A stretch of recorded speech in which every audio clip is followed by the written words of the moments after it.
Going on, folks? Today we're going to talk about Marjorie Taylor Greene thinks that Mark Levin wants her in prison for standing up against the Israel lobby and being America first. We're going to read some of the tweets back and forth with that. And then also, I do want to talk about Trump wanting to clean up Washington, D.C. Now, a lot of people think cleaning up D.C. means cleaning up the politicians and the deep state and the swamp.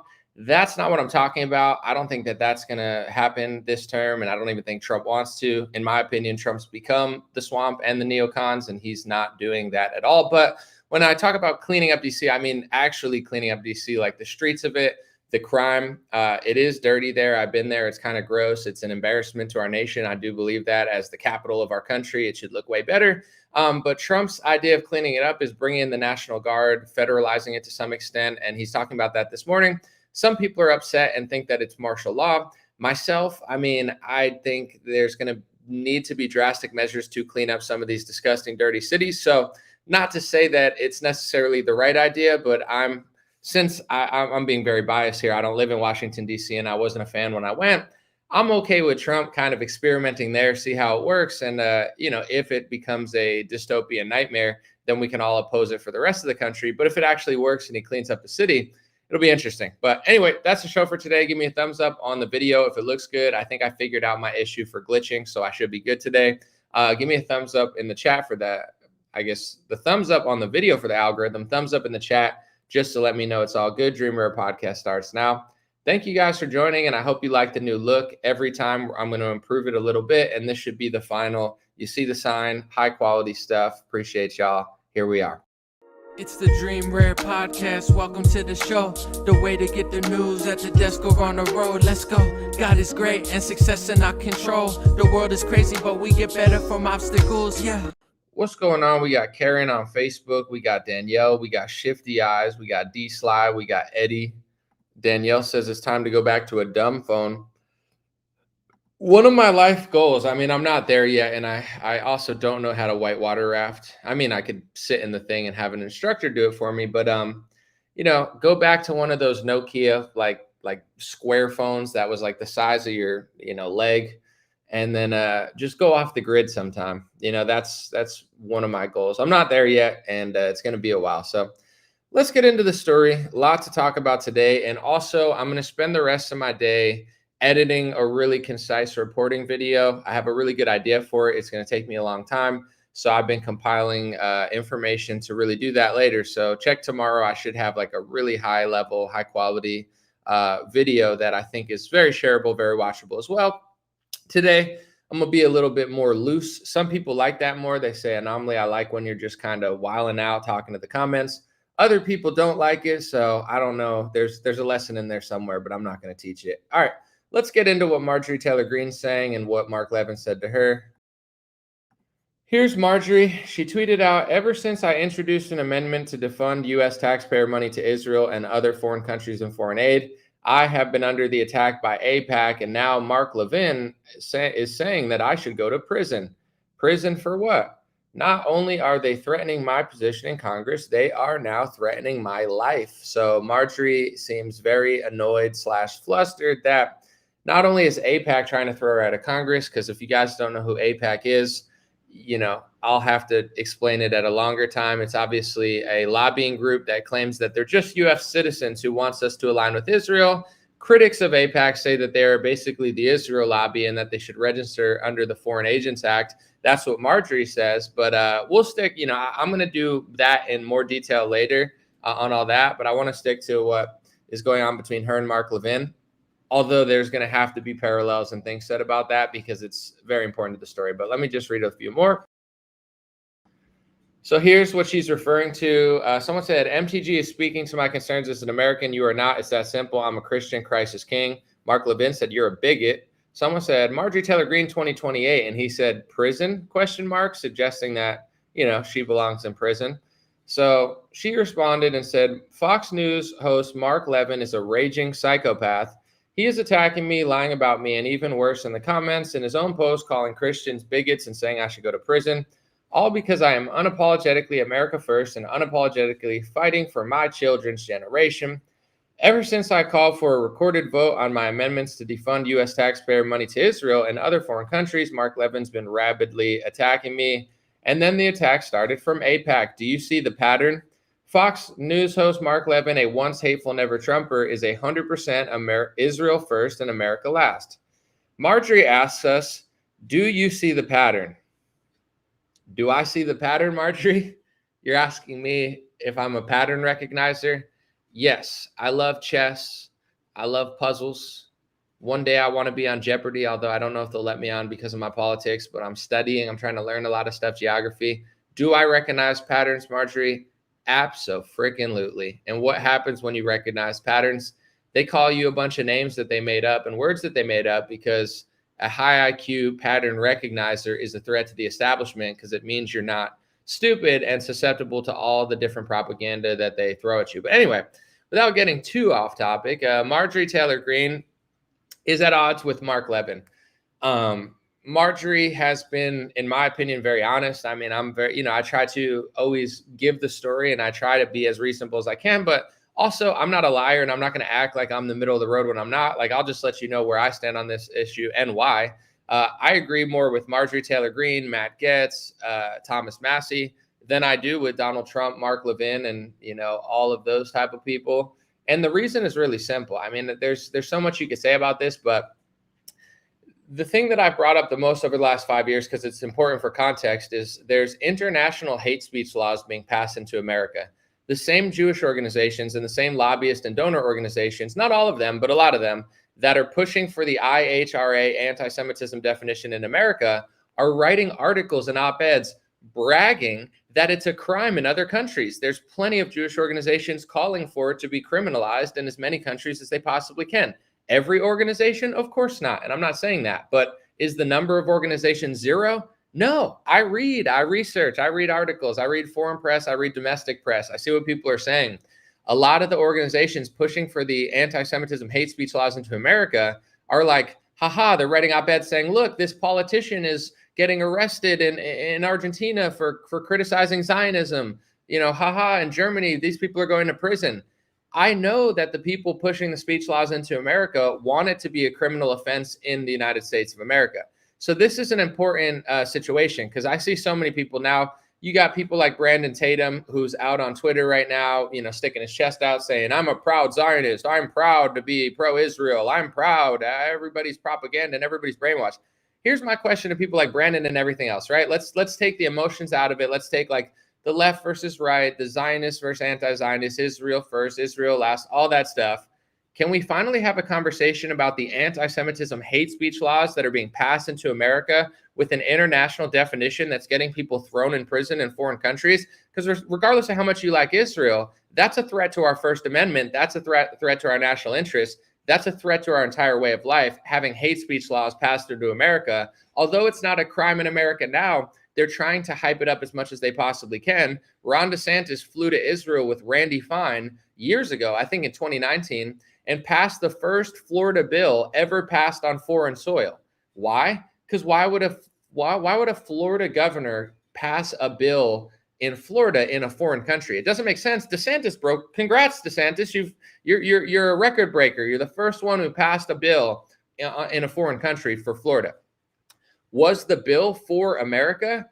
Sort of, but really it was for Israel. It was Ron DeSantis passing the IHRA definition into Florida, which limits the criticism of Israel. I mean, if this were any other country, every single person would be like, our politicians are selling our country out to that country. Doesn't matter if it's Canada, doesn't matter if it's Germany or the UK or any of our allies, India. We don't have Indian hate speech laws where you can't say that India, is doing bad things at war. But that's what's going on. So the whole conversation that's being framed about this, where people come out and they puff their chest and they say, I'm a proud Zionist. How come they never talk about the IHRA anti-Semitism hate speech laws being passed into United States government, United States, cities? Eric Adams passed it in. Kathy Hochul passed it in. Chuck Schumer's trying to pass it through legislation. Donald Trump.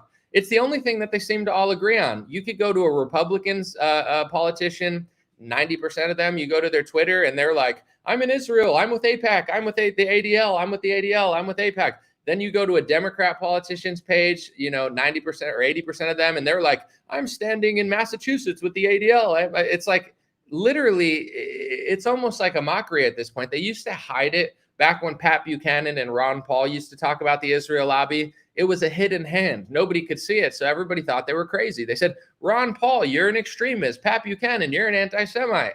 Now, there is no such thing as there is no hidden hand. It's right in your face 24/7 all the time as they're passing hate speech laws to stop you from talking about it, the hubris of that. And then they got influencers like Brandon Tatum, God bless his soul, out here puffing out his chest. Okay, bro, we get it. You like that foreign country, but when are you going to spend as much energy as you spend basically, defending that country as you do defending your country and the First Amendment? And it's at risk from both parties. This whole anti-Israel conversation, in my opinion, I mean, obviously it's somewhat warranted because we're at war. We give them so much money. It's dragged us into the Middle East for decades. I'm not saying there is no conversation to be had there, and there's tens of thousands of civilians dying. Journalists are getting slaughtered by them every day, and the Republican brainwashed boomers cheer on Facebook while the rest of the world sits in shock. And the Republican boomers think like, oh, we're going to get that. It's like, bro, they see you as them more than they see you as them. You don't understand this at this point. They like Republican Zionist Christians are so brainwashed and so mind controlled that they're like, it's us versus them. You're not their religion. They don't see you as their religion. You're probably not their ethnic group, so you're not their ethnicity. And your nation is the United States of America. Every race, every religion in America is your nation. That's your national, group. So you're not nationally grouped with them. You're not ethnically grouped with them. You're not religiously grouped with them. They have a religious text that says that your Lord and Savior is boiling in hot excrement for eternity because they hate Jesus Christ. They hate him. Not everybody, but a lot of them hate him. You love them, they hate him, right? Your whole little end times prophecy that you think is going to be recreated by Marco Rubio and John Bolton, like they're the prophets from the Bible, the Bible, we know what the Bible says about false prophets. But anyway, I'm not here to judge. I don't know who's who, but I'm not. Marco Rubio and John Bolton are not my religious leaders. But anyway, you think you're going to refulfill this prophecy. What happens to the people that you think are your greatest allies in the end times if they don't convert to Christianity, which they have no interest in doing?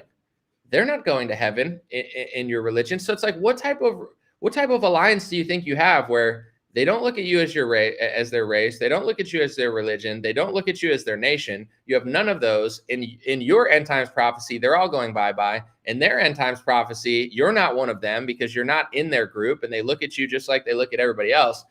Like, what I don't understand, because someone gave you a Schofield Bible and you read a footnote 70 years ago. Now you don't think critically at all or read the rest of the Bible. Like, you just read one little verse in the Bible with a footnote that was planted there purposely to trick you. Like, grow up.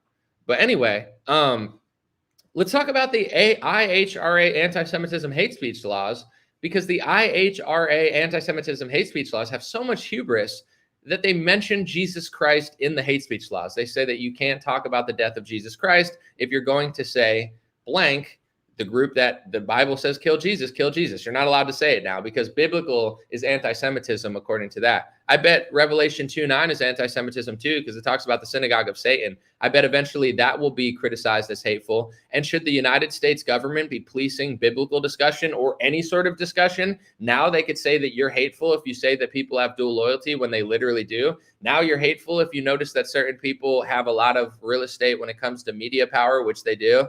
And now it's hate speech if you say that, you criticize a foreign nation that, honestly, it's not like people are just randomly criticizing. Back in the day, their whole shtick was like, oh, we're just such a small nation the size of New Jersey. Why would anybody criticize? Here, I have an idea of why people talk about Israel and Ukraine more than other countries. Ukraine's at war with Russia. The United States is funding that war. Israel's at war with Palestine. They've killed more journalists than I've ever seen in my life, and they've killed tens of thousands of civilians. Even if you support the fact that they're doing all that and you justify it somehow, you don't understand why some people might not like it, even if you think it's okay. Like, is that if America did that? I mean, we are because we're funding it. But if we were doing that in another country, you'd have just as much opposition here because it's not civilized. It's not humane. It's not normal in this day and age. Even if you want to justify it, it's like to act like you don't understand why people talk about it all the time. I've seen people like Patrick Bet-David say, why are people so obsessed with Israel? Like, I just don't get it. Well, Patrick, you can have me on the show. I can explain it. Not that you're interested in that, because I know what I'm talking about, and I don't think you're interested in airing this to the public. But the IHRA anti-Semitism hate speech laws, which are being passed into our country, passed into our states, passed into our cities, passed into universities against the First Amendment, to essentially have the government monitor us and say that we're being hateful if we talk about literal truths when it comes to one race, one religion, and one country. Why would anyone not talk about that? Why would that not be a main concern? If it were Saudi Arabia, Canada, Mexico, Iran, Iraq, any country that somehow has so much power and control over our politicians that they're flying to those countries every other week and passing hate speech laws in those countries for that country, that's what Ron DeSantis and Randy Fine did. They flew to a foreign country and then passed a speech law in their state to stop citizens of their state and their country from criticizing the foreign nation that they're working for, Israel. That's who the GOP works for. That's who most of the Democrats work for. The whole left versus right, it's AOC versus 3. First of all, AOC is controlled. She's not even really part of that actual squad, because AOC is the little middleman handler of the Democrats. She's not even authentic. And the other ones are authentic. They're just stupid. So what's the point of even following them? They're right on 2 topics. They're wrong about 80. Their IQ is probably like 90 between Ilhan Omar and Rashida Tlaib or whatever. And it's like, oh, it's us versus them. What about the actual Democratic Party, the Nancy Pelosi's, the Adam Schiff's, all of them agree with Donald Trump. Chuck Schumer is passing the same international definition of anti-Semitism into legislation as Donald Trump. It's all a big WWE show where they all have you fight over other issues except for this issue. So, with Marjorie, as far as what she's doing, I mean, she has her own brand of what she's doing. She's saying her own things, but basically she's coming to the conclusion that any high IQ, sane, America first person would come to, that the GOP is basically compromised by Israel. They do everything for Israel against the interests of the United States. And doing something against the interests of your own people, and you don't even respect your First Amendment or any value that you claim to support, now it goes out the window. Now freedom of speech isn't important when it comes to your greatest ally. They're not an ally at that point. They basically are your daddy, and they're dog walking you. That's what they're doing to Trump. Trump is a joke to me. Yeah, he does some stuff. He's cool. He talks a lot. He's a puppet. Same with Charlie Kirk. He's like a fence-sitting, middleman, donor-sucking idiot. You know what I'm saying? And he's so afraid to debate, the guy who must not be named, Nick, because Charlie Kirk is the plant that's supposed to sit there and take over the Republican youth movement. He's been planted there for a decade now with all the biggest donors, all the biggest organizations, the Fox Newses, the Donald Trump administrations. Charlie Kirk is their little agent plant. Not that he's literally an agent, but he's planted there where it's like Charlie's going to be the authentic guy that the youth, and everybody's making fun of Charlie because he's an idiot. He's not authentic. He's not funny. He's not interesting. He's not that brave. He's brave when it comes to making fun of the left. But when it comes to standing up against his puppet masters, Charlie Kirk looks like a little Shih Tzu, in my opinion. And everybody likes the person that Charlie's been trying to blacklist because he's funnier. He's more interesting. I've seen even recently that Black Americans have been making videos saying that all the things that Nick has been saying are actually true. Not all of them. Some of them probably hate him. But it's like Charlie, he's been planted there for a decade to take over the youth. And now he's got a rival that he tried to blacklist and ban 6 years ago, getting more popular than him. Of course, he doesn't want to debate Nick because he would look like an absolute idiot compared to him, because Charlie has to sit on his little Shih Tzu tail when he talks about anything and can't say what he really thinks.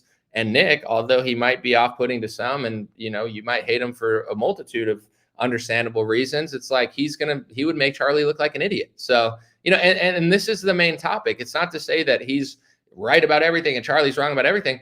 If you haven't figured out the most important point of Republican politics, I don't even care about regular news now, because it's all just look, Trump made fun of Adam Schiff. He said Jasmine Crockett's IQ is low. Really? I thought she was Albert Einstein in the making. I thought her IQ was 400.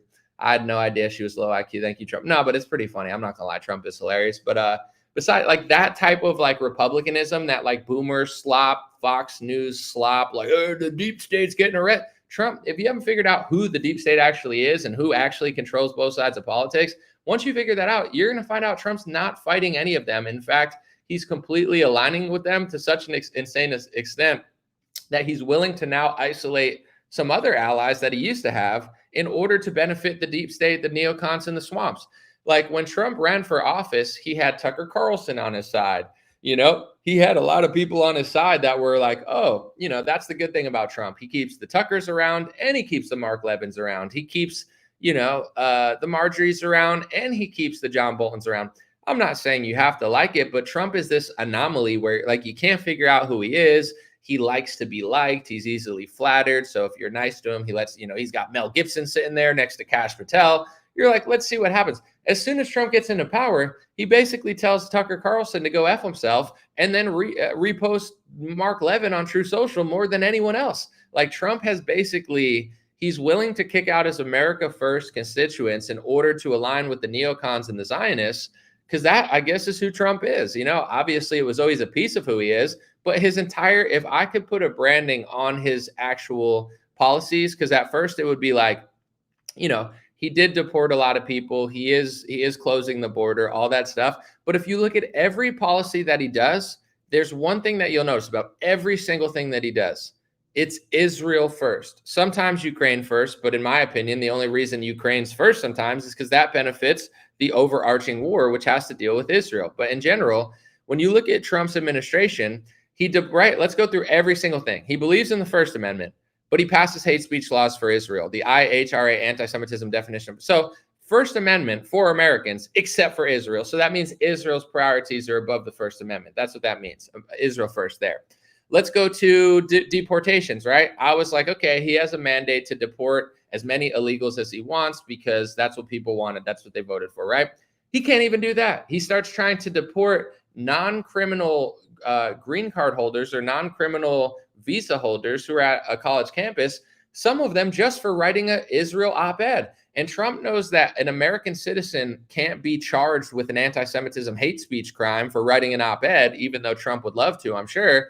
But now he's trying to do a First Amendment legal loophole where he's like, well, you're not technically a citizen. So if you're going to come to this country, you need to worship Israel. Because if you write an op-ed against Israel, now I'm going to send you back to your country because for our national interest, we can't have any foreigners legally criticizing Israel. He also rigged the immigration process. Now he's saying they're going to go through your social medias and look for anti-Semitism. If you don't know what anti-Semitism means, go look up the IHRA definition of anti-Semitism. That's not just the U.S. government definition of anti-Semitism. That's nearly the global definition of anti-Semitism in every state that passes the laws. Argentina, Canada, Australia, UK, France, I believe San Paulo or the capital of not Brazil, because Brasilia is the capital, but just a little trivia fact for you guys. I'm trying to think of this city in Brazil. Like it's being passed into foreign cities, foreign countries, an international definition of hate. And Trump is using that definition to essentially monitor people's social medias and make sure nobody could get to the country and become a citizen if they don't worship Israel, which would mean Ron Paul, if he were an immigrant trying to come in, he would not be able to be a U.S. citizen under the Israel First Trump administration. Thomas Massie would not be able to become a U.S. citizen. I would not be able to become a U.S. citizen. Candace Owens would not be able to become a U.S. citizen. Tucker Carlson would not be able to become a U.S. citizen. Pat Buchanan would not be able, like all of the people that I think are the most authentic people in politics, if they were not U.S. citizens, they would basically be barred from getting a green card or getting their citizenship because Trump has rigged the immigration process to make sure everybody worships Israel and doesn't say anything true about patterns that have to do with one ethnicity and one religion. Every single thing he does is literally for Israel. You can't even find like the most important thing that he does. He'll find a way to do that for Israel. When it comes to the tariffs, I was kind of iffy about it. I'm not the biggest fan of tariffs, but if it actually over time actually leverages America First stuff, brings some manufacturing back, etc. I'm biased with tariffs too. I don't do any foreign sales. I sell American made products anyway. Everything's expensive anyway. So, I was like, whatever, it doesn't really affect me. Not to say like I'm shitting on everybody it does affect, but I'm like, let's just see what the tariffs do, right? Then Trump starts rigging the tariffs. He starts saying, well, if India doesn't bow down to Ukraine, then, now we're going to put a bigger tariff on them because they're doing deals with Russia. I don't care if India does deals with Russia. What does Trump want to do to Russia? What do you want to do to Russia, Trump? Do you want to turn them into England? Do you want to turn them into Germany, France, Canada, Austria? All of our allies, their countries are essentially crumbling and just falling apart due to this New World Order liberalism that's been pushed by both parties for decades and this fake democracy of the deep state. Is that what you want for Russia? Because any country that isn't completely collapsed and ethnically destroyed, now all of a sudden Trump has a problem with, oh, we're going to do this. What are you going to turn St. Petersburg into San Francisco? I'm not a huge fan of Russia, but it's like this idea that he just wants to bankrupt them and just crush an entire culture, identity, etc. Trump is such an idiot puppet. He's literally just Mark Levin now, but in general, or John Bolton or any of these neocon frauds. And then you go to, Canada, and Trump says, if you recognize Palestine as a state, then I don't think a trade deal is going to work. So even his tariffs and his trade deals are Israel first and Ukraine first. Everything Trump does is for Israel. At this point, I think people need to start asking the question is Trump like a full-blown foreign leader? Like, is he even trying to serve America? I get that he's better than Biden. Like, he closes the border, this and that. But everything he does, he'll rig it for Israel. It's like he can't do anything for America without doing something for them. Oh, I'm doing something good for America. Here, let me deport some people for you. Oh, I'm doing something good for America. Here, let me go against my First Amendment real quick for you, just to show you that I worship you over the people that I actually serve. Like, that's who Trump is on every single level of literally everything he does. Judge Janine gets in. One of the first things she talks about is anti-Semitism. RFK is going to get the food dyes out of the food, but he's got to scream about anti-Semitism on his social media a few times real quick to let you know that, anti-Semitism is actually a plague coming from the Health and Human Services director. That's like when a liberal says that racism is a plague and now lockdowns aren't important because the plague of racism is bigger than COVID-19. Like the linguistic manipulation that RFK is doing at HHS to try to tell you that hate speech that they're passing into law against the First Amendment is a plague is just so diabolical. Everything that the Trump administration does is literally that. And the reason I bring all this up is even the tariffs, like there was this, I mean, it was a mainstream media article, so take it with a grain of salt. But even they were showing that they got, I guess, their hands on some sort of like plan of the Trump's tariffs. And Trump's tariffs were always about crushing countries for American national security and foreign agenda, and it's like if it's for our national security, like it brings us more money, it makes us safer, then yeah, I get it. It makes sense. But when they say national security, like the national security state, they're talking about the John Boltons, the Lindsey Grahams, like they think our national security is to bomb 7 different countries at once and basically break a treaty with Russia and plant some sort of like fake opposition leader in Ukraine to raise tensions there so they can fight China, Russia, and Iran at the same time. Like that's what national security means to them. So with Trump, with his tariffs, he's not looking at his tariffs like, let me try to get the best deals for America, which in many ways he is doing in some cases. He's looking at it like, how do I destroy any country that won't fall in line with my agenda? And here's my issue with Trump's agenda, if anybody's wondering. If I thought it was for America's best interest, I get it. I understand we have differences with certain countries. But if you look around the world, like look at all of our allies. Canada is an absolute disaster. It's going in the wrong direction. It's going to be a totally different country in 20 years for the worse. Everybody knows it. And nobody cares. America's the same way. America's worse than it was 10 years ago. America's changing rapidly at a pace that's not going to be beneficial. We've lost our identity. We've lost our culture. Trump is a liberal on most of these issues. He just green lights a bunch of H-1B visas because Trump is a little shyster. And, he wants to help all his business friends just make a bunch of cheap labor. So Trump is even at odds with like Laura Ingram's called him out for 5 years now over H-1B visas. Because when Trump ran in 2016 and he pretended to be like a rural Southerner when he's literally like a billionaire New York liberal, he's like, yeah, H-1B visas are bad. Just like Bernie Sanders used to even say that. Even as a liberal, Bernie Sanders was further right than Trump was on H-1B visas. Then Trump got in and he totally caved and was like, actually, no, H-1B visas are great. And it's all these smart people. And he just completely ignores the fact that there's hundreds of thousands, if not millions of people using it almost as a scam to then bring their family, bring their friends, do all this stuff. I understand that there is work that needs to be had in America, but at the end of the day, like, this is a tough conversation for anyone to have, including Trump. But if you look at America, America's been changing because they just, at one point, I think after the Hart-Celler Act, they just went, you know what? Let's just bring in anyone from anywhere at any time. That was never a policy in the United States of America. Never did they have the idea of like, you know what? we can just literally bring in as many people, tens of millions, hundreds of millions from anywhere, and it'll be the United States. No one ever thought that. Why would they think that? It's not, it's a thing that we were brainwashed with when I grew up, and they're like, yeah, this is just how America's been. It's actually not, though. It would be like what's happening in France and Germany and, the UK. Like, the number one baby name is Muhammad now. I have no problem with Islamic people. I have no problem with Muslims or Middle Easterners. But, if I went to Saudi Arabia and everybody's name was Christian and Greg and they were all white, I would be like, I would talk to the sheik and be like, not that he would talk to me, but you get it. I'd be like, what happened? You lost your whole country to white people? You know what I'm saying? Like, you let so much immigration that you basically got conquered. Just like with the UK. It's like UK is a white country. Like British, English, this is like an ethnic group.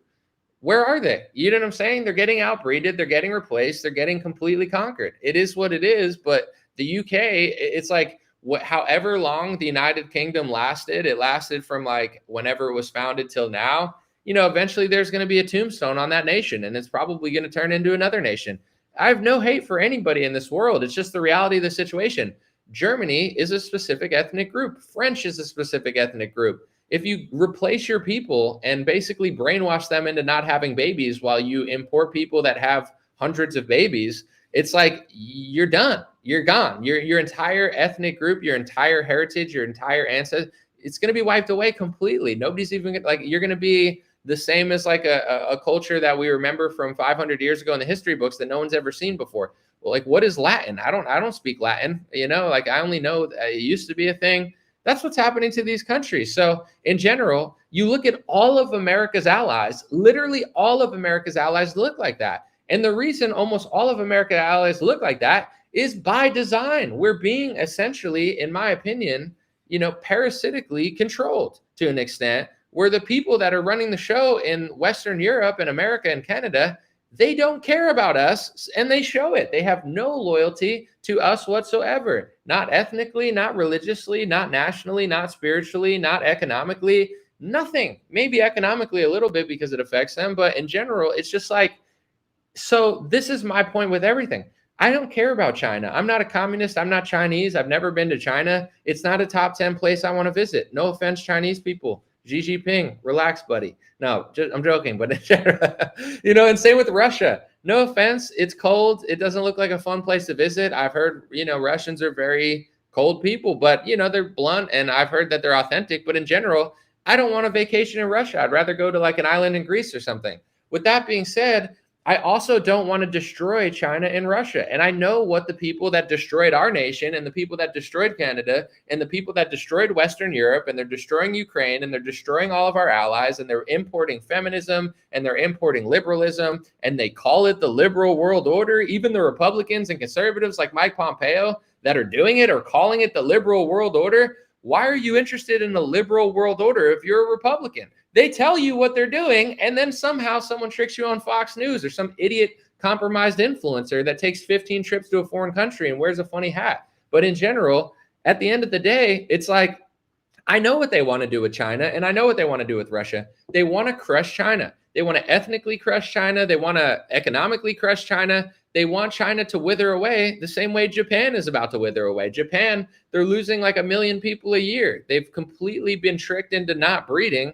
And Japan is facing a massive underpopulation program or problem. And with underpopulation, it's like either you import other people, and then your entire culture, Japanese culture is incredible. Your entire culture is just going to wither away, or you just sit there and your whole infrastructure falls apart because you don't have enough people to run your country.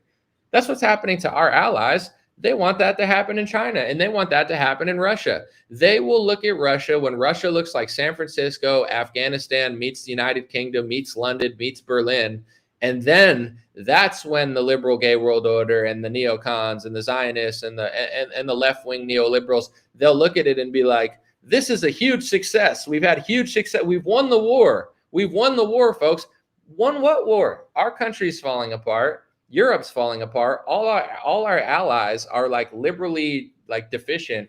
And then you find countries that aren't completely pathetic, even though they have their own flaws and they have their own issues. And then that's what you want to do. And I'm just going to say this too. I'm just going to be really honest. I'm for more free market, republic. I'm definitely, I wouldn't say I'm like a total libertarian, because I do think that you do need like authority and force to some extent. Like the world is not peaches and cream. So I'm like a Christian conservative, libertarian to some extent.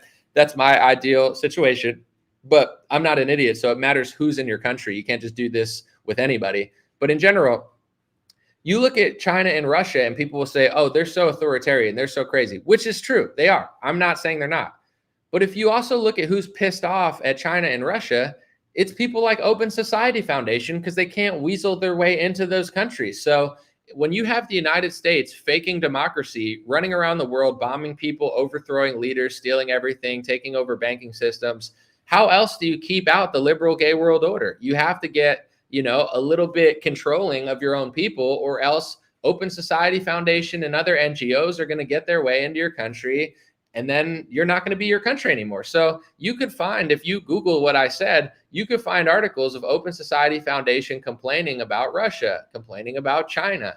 It's not a coincidence. You know what I'm saying? These are, and people think that Trump is like so different from these left-wing NGOs. Like, oh, Trump is really, yeah, he's done some stuff with USAID, and I think it's great. And that's why I think Trump's better than Biden, sure. But Trump's really not that different. Like, Trump will be on television and be like, yeah, the left is so kooky and crazy. But then he tries to push liberalness onto these other countries and open up their gates so the liberal NGOs can come in and screw up their whole country. That's the liberal gay world order. It's the false left and right paradigm. It's the fake Republicans and the fake Democrats. They fake fight over transgender bathrooms for 50 years. Meanwhile, they're selling your country out to a foreign country. Meanwhile, they're both passing hate speech laws for a foreign nation to stop Americans from criticizing it, while the groups that are lobbying for these speech laws are bragging that they're crimes in other countries. They wish. You don't think the people in America wish that it was a crime to say that certain people controlled certain media companies, or to say that certain politicians have dual loyalty when they do, or certain news hosts have dual loyalty, or to say that, talk about biblical discussion that they don't want you to have, that's now considered anti-Semitism under the IHRA laws? You don't think they'd criminalize that if they could? Of course they would. They just can't in America. So right now, what they're doing is, I always like to bring up the COVID stuff because I think the parallels are very similar.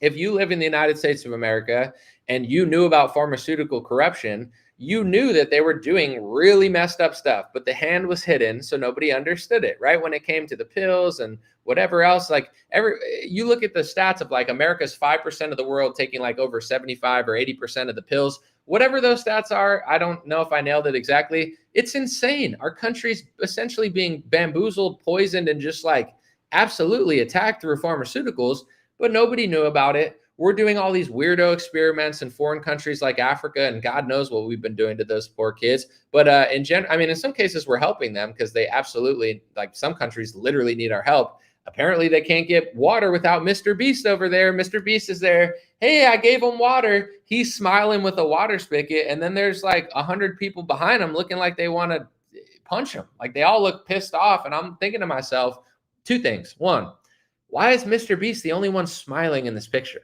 Shouldn't they be happy he's giving them water? And then two, why are they not able to get their own water? There's nobody on their continent that could give them water. Nobody on the entire continent of Africa can go to those places and give them water. Mr. Beast has to do it for a YouTube video. Like, what's going on here? But in general, some of the pharmaceutical experiments we did over there, some probably helped people, some probably didn't. But then it all came to the United States. Then we became the pharmaceutical experiment. Then we became the lockdown. And the reason I'm saying all this is it started slow, and then it didn't. And then it went really fast. And then everything that all the crazies were saying finally made sense. My reporting early on during the pandemic, a lot of people got it. A lot of people didn't. I bet it went from like 30 to 40% of the population understanding what I was talking about, if not less, to like now probably people like 80% of the population is like, yeah, that video was right. But so what I'm saying is before it happens, it's like, it's building. Nobody sees the building blocks. And then it all happens. And then it's like, where did this all come from? They were building it. It's just when we've been pointing to it, nobody wanted to listen. That's okay. I'm not mad at people, but it's the same thing with these anti-Semitism hate speech laws. From 1776 until 2018, there were no IHRA anti-Semitism hate speech laws in America. Then it was passed into South Carolina. In 2019, Trump and DeSantis passed it. They started passing it, laying the foundation, right? And then what do they do once Trump gets in? Who's the biggest Israel puppet we might have ever seen, which is crazy to say because pretty much every president's been a puppet, but Trump might be the most compromised. But anyway, Trump gets in. Then he starts getting rid of people like Matt Gaetz, who know what I know, and then he replaces them with Pam Bondi, who will enforce these hate speech laws. I told people before that even happened, as it was happening, because I was doing the research and I read what the media is saying, and they're all saying Matt Gaetz is an anti-Semite, Matt Gaetz is an anti-Semite, Matt Gaetz is an anti-Semite. And what that means is Matt Gaetz is not controlled by Israel. Matt Gaetz doesn't take AIPAC money. Matt Gaetz is not compromised. So they need to smear him and do personal attacks and get him out by any means necessary in order to get somebody in who is a perfect little puppet like Pam Bondi, who is their perfect puppet. So then Pam Bondi gets in and now they're celebrating. Pam Bondi, they said before she did it, they said Pam Bondi is going to crack down on pro-Hamas protesters, which just means pro-Palestine protesters, which just means anti-Israel protesters, or however you want to spin it. It's like pro-Hamas protesters. It would be like saying pro-IDF protesters. I understand where they're going, but that's their little straw man, is they'll literally just say, they'll scream the word Hamas, and then they could just do whatever they want. They could shoot a journalist. They can do this. They can do that. They're Hamas, Hamas, Hamas, and then they just do it. I'm not a protester. I'm just saying, it's like, is it even possible to be a pro-Palestine protester? No, they just label them all Hamas so then they can all wipe them off the streets. Anyway, they were celebrating as Pam Bondi got into office because they're like, all right, we got rid of Matt Gaetz, who was already called out. By the way, Matt Gaetz is one of the only politicians I've ever seen call out the IHRA anti-Semitism hate speech laws. He said, this is not only are these anti-American, but they're anti-Christian because they mention Jesus, which is true. Where are all these Christian, Zionist influencers that are like, I stand with Israel? Cool, bro. I'm not asking you not to, but do you stand with America? Do you stand with the First Amendment? How come Matt Gaetz was the only one to point out these hate speech laws, and then he gets replaced by Pam Bondi? But anyway, Trump gets into office. He plants all these Zionists in every position, literally everywhere. They're doing anti-Semitism policing, even at Health and Human Services. Like, that's what we need. Our healthcare is going to shit. Everybody's getting absolutely scammed by health insurance in this country. And we really need RFK on top of every other politician to literally shill for Israel. That's really what we need, right? And then Tammy Bruce, who just got some sort of upgrade, she was in Israel and she said, the greatest country in the world, talking about America. And she goes, well, actually, it's the second greatest country to Israel. She thinks Israel's better than America. Tammy Bruce, go there, live there, stay there. Why is Trump hiring all these people? He's literally selling our country out. But anyway, the building blocks have already been set for anti-Semitism hate speech laws. Those same exact rules are leading people to jail and in court cases in other countries. And the groups that are bragging about that are the ones pushing it into America. It's going to be the same thing as COVID here, folks. They're just planting the seeds. Trump's escalating it. He's using it against college students. He's using it against people with a green card. He's rigging the immigration system for it. He's rigging his trade deals for it.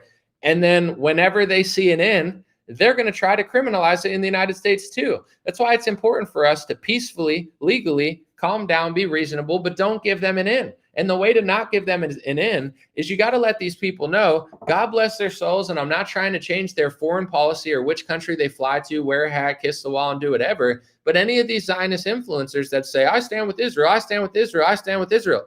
Okay, I don't care. I don't care if you like Israel. I don't care if you fly there. I don't care if you sign the bombs. I mean, that's sick, but that's for you and the Lord to talk about. But in general, it's like, what about America though? Because once this breaks the mainstream, which it has, by the way, it did last year for a couple weeks. And Steven Crowder talked about it, I think. Matt Walsh made a video saying why it's insane. Charlie Kirk said it's insane, but then they just move on and act like it's gone. They framed it as like, is Joe Biden doing this? Yeah, Joe Biden's doing it, and Donald Trump's doing it, and they're all doing it. So it's like this needs to be opposed, and it needs to be like Charlie Kirk and all these people. Anytime they have a question and answer peacefully, people need to call them out on this stuff to the point where they want to rage quit and run away and turn off their little live stream and throw a fit. That's what needs to happen, because I can't speak for everybody else, but it's like, I'm keeping it very simple, right? There's speech laws being passed into America. We all know it. Your whole job seems to be just not talking about it and then framing everything in a different way. And it's going to be like COVID, where they plant these blocks, they slowly weed them into our system. into law, into states, into courts, into this, into that. And then as soon as they get the opportunity, they'll be like, you know what? Why don't we make it a bigger fine? They're doing it in Florida. If you leave a Democrat flyer and you say, hey, be a Democrat, it's not a crime. You could leave a flyer at somebody's house. You could leave a flyer on somebody's car. I'm not saying to do it, but it's like Ron DeSantis has even promoted it himself. He's like, if someone comes as a Democrat, why don't you leave them a flyer to let them know why they should be a Republican?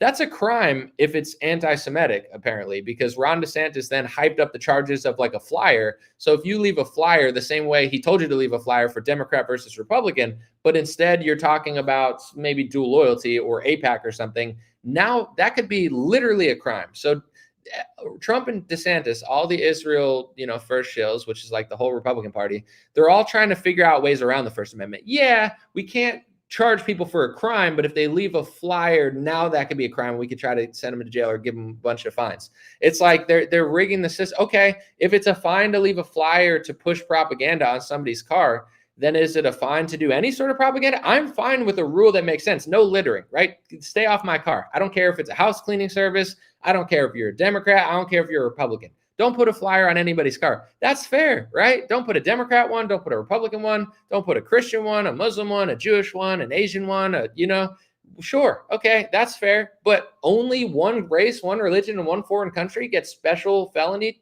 crimes for this, but everyone else is like, it's ridiculous. And this is what they're doing, and this is how they're doing it now. And this will be just like people didn't realize pharmaceutical corruption was a big deal until they're in a lockdown. This to me is obviously the number one issue right now, because it's what's literally holding the Republican Party back. And it's also really like the hidden hand in the Democratic Party that Republican media doesn't tell you exists, because they're always like framing it in a different way to drive your support to something else. It's the same way as, essentially when, the 9/11 happened and the war on terror, everything on right-wing programming media was designed to get you to support wars against your own interests, but you didn't know they were against your own interests because there's just so much emotion. We just had all these citizens killed. We got to go get bin Laden. And then you go fast forward, and I'm going to say this, then I'm going to read some comments and try to hit some super chats. And I'm going to say this. They told us that Al-Qaeda did 9/11, right? That drove the emotion and the support for all the wars against our own interests. 20, 30 years later, the people that they said did 9/11, Al-Qaeda, they let an Al-Qaeda guy run Syria. They wiped out the leader of Syria, or they kicked him out, rather. He didn't get killed, so he flew away before they could kill him, Bashar al-Assad. And then they replaced him with an Al-Qaeda guy. And our government's totally fine with it. So this is all I'm going to say to people who disagree with me on foreign policy. They told us 9/11. I'm sorry. They told us Al-Qaeda did 9/11. 20 years later, they kicked out the leader purposely of Syria and allowed a Al-Qaeda member to be the leader of Syria. If that doesn't make you critically think about this stuff, including the war in Ukraine and Russia, including the war in Israel and Palestine, like if you're just repeating the talking points of Alan Dershowitz, Mark Levin, Lindsey Graham, Marco Rubio, and John Bolton, and you're not critically thinking about it at all, after the people that they told us did 9/11 now essentially run Syria, or they're one of their former members now, because they always rebrand when everybody figures stuff out. He's leading Syria. Like, how in the world could you possibly not? Like, I'll talk to somebody and they'll be like, Hamas, Hamas, Hamas, Hamas, Hamas. Who propped up Hamas? This is mainstream news. When was the last election? Decades ago. Who forced them to have an election that ended up getting Hamas elected? This is all out there. This is all out there. I don't need to start a conspiracy theory. But in general, it's like, even if you don't believe anything, believe the fact that they told us that Al-Qaeda did 9/11, and then they let an Al-Qaeda guy run Syria now. If that doesn't make you think critically about what's going on in the Middle East now, and you're just sitting there regurgitating talking points of Alan Dershowitz, Mark Levin, Donald Trump, Lindsey Graham, Marco Rubio, you just seem to have the same talking points as Ben Shapiro, and you're not critically thinking about anything you're saying. You're just like, this justifies everything I see because I think this happened and this happened because this, and that, that. Okay, well, let's stick to the script of what they told us about 9/11. No conspiracies. Al-Qaeda did 9/11. We went to the Middle East to fight Al-Qaeda. 20 years and $1 trillion later, An Al-Qaeda guy's running Syria, and the deep state is excited about it because they'd rather an Al-Qaeda guy run Syria than Bashar al-Assad. Does that not make you think about maybe they lied to you at some point, or maybe the people that they said they were fighting, they were actually working with to achieve certain goals? You haven't figured that out yet? They have these plans in advance, and then they figure out how to do them.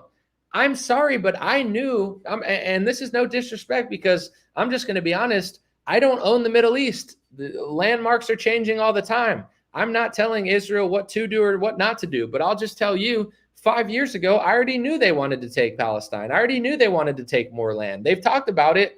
It's in documents everywhere. So it's like this, most people, they just think like, oh, they were just going to sit there and do nothing. And then this happened. And now they got to take all the land because they just have to do it. They always were going to do that. They always were going to take the land. And they have been taking land for decades now, slowly but surely. It is what it is. I'm not here to tell people whose land it is. I don't know.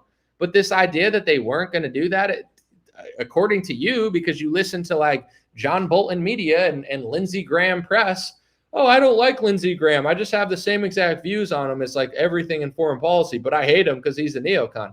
Spoiler alert, if you like Donald Trump, you like Lindsey Graham now because Donald Trump is Lindsey Graham. Donald Trump is George Bush. He's basically just the neocon who says, I don't like neocons, but here's the new neocon book and here's a neocon press, and I'm going to hire the ultimate neocon Marco Rubio for Secretary of State. Trump is a neocon. He takes donor money. He sells America out to a foreign country. His whole shtick is like, I'm not one of them. I just endorse them. I'm not Lindsey Graham. I just continuously endorse them and try to kick out the modern day Ron Paul, who's Thomas Massey. Okay.